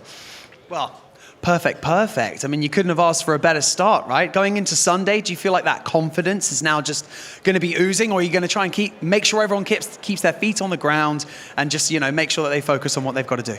I think for today we can feel confident and we can prepare well, but on Sunday we have to keep it down and focus on the opponent that will be the next. Now, of course, like with the preparation of coming into events like this as well, tomorrow you're not going to be competing, but I assume that you're going to be here kind of watching. Is there like a kind of an element of preparation by coming here to at least watch how these other teams play? Or is kind of tomorrow a day to decompress and just kind of not think about it? I think the time that the other teams will play, we will enjoy it as well in the audience with you guys together. Also, thank you for coming, everyone. And yeah, that's nice, isn't it? A man of the people. I like it. And yeah, afterwards we will probably watch the replays and focus on the teams that we will play on Sunday. Perfect. General X, a gentleman, and congratulations on a double perfect war to kick things off at the Clash World Finals. Phenomenal stuff from Synchronic Gaming. But for now, let's go over to the casters, because they're going to break down that war in a little bit more detail. Yeah, fantastic from Synchronic, and I really like the interviews with General X. Yeah. But let's take a look at the matchup, just a quick recap of the stats and how it all went down. 2 perfect wars. Can't get any better than that for Synchronic. You can't. What a way to start off this weekend here. 15 and then 15 yet again, but all their attacks under 2 minutes. And we saw for MTFY all their triples way above 2 minutes there. So even if it starts to get close to a perfect, Synchronic is looking fantastic. And you know the teams playing tomorrow, they're taking notes. They're seeing exactly what Synchronic is doing right now, and they may be copying what they just did.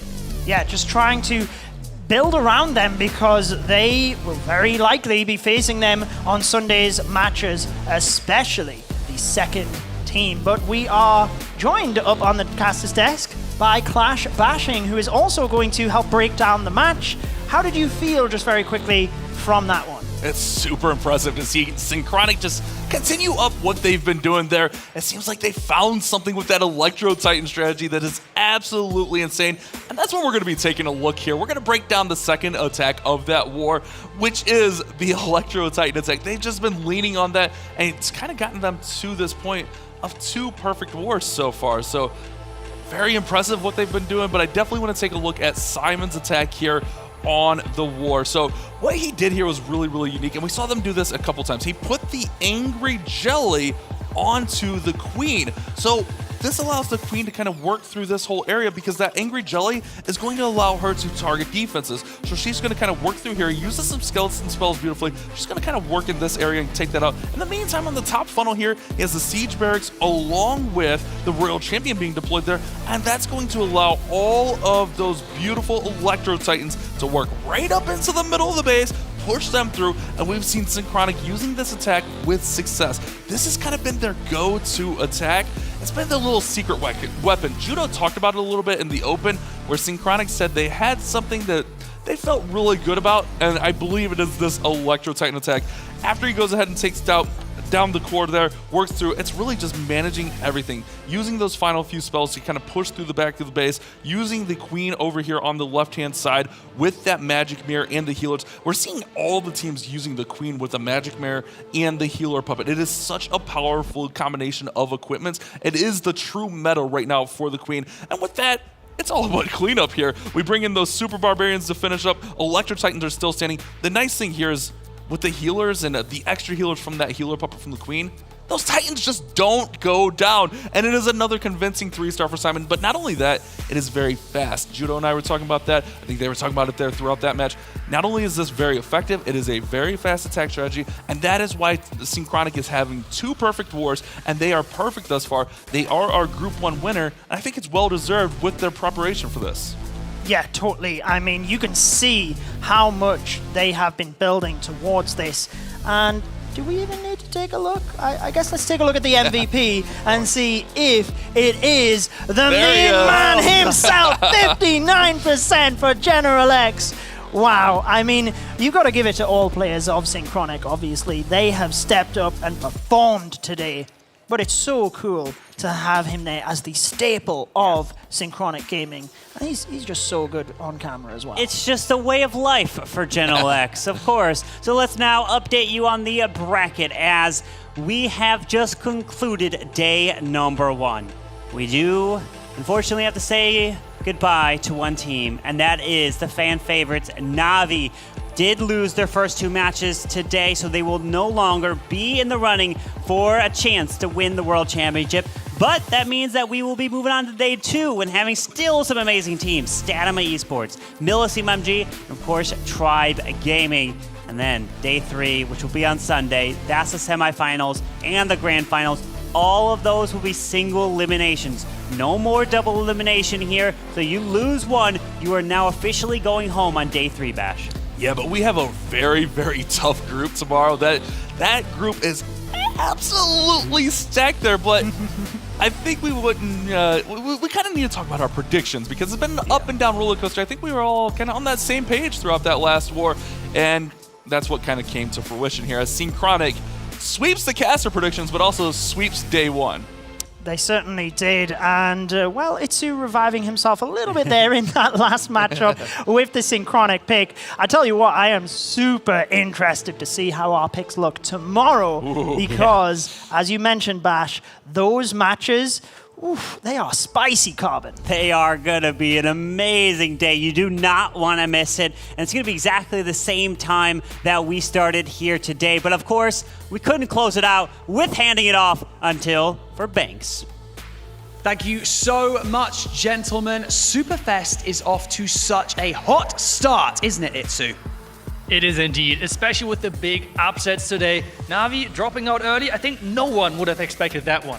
No, definitely not. But we've got 3 more wars taking place tomorrow in our next group where the gentleman said it is going to get a lot more spicy. And we're going to get that one step closer to finding out who our next Clash of Clans world champion is going to be. And how much money's on the line, Itsu?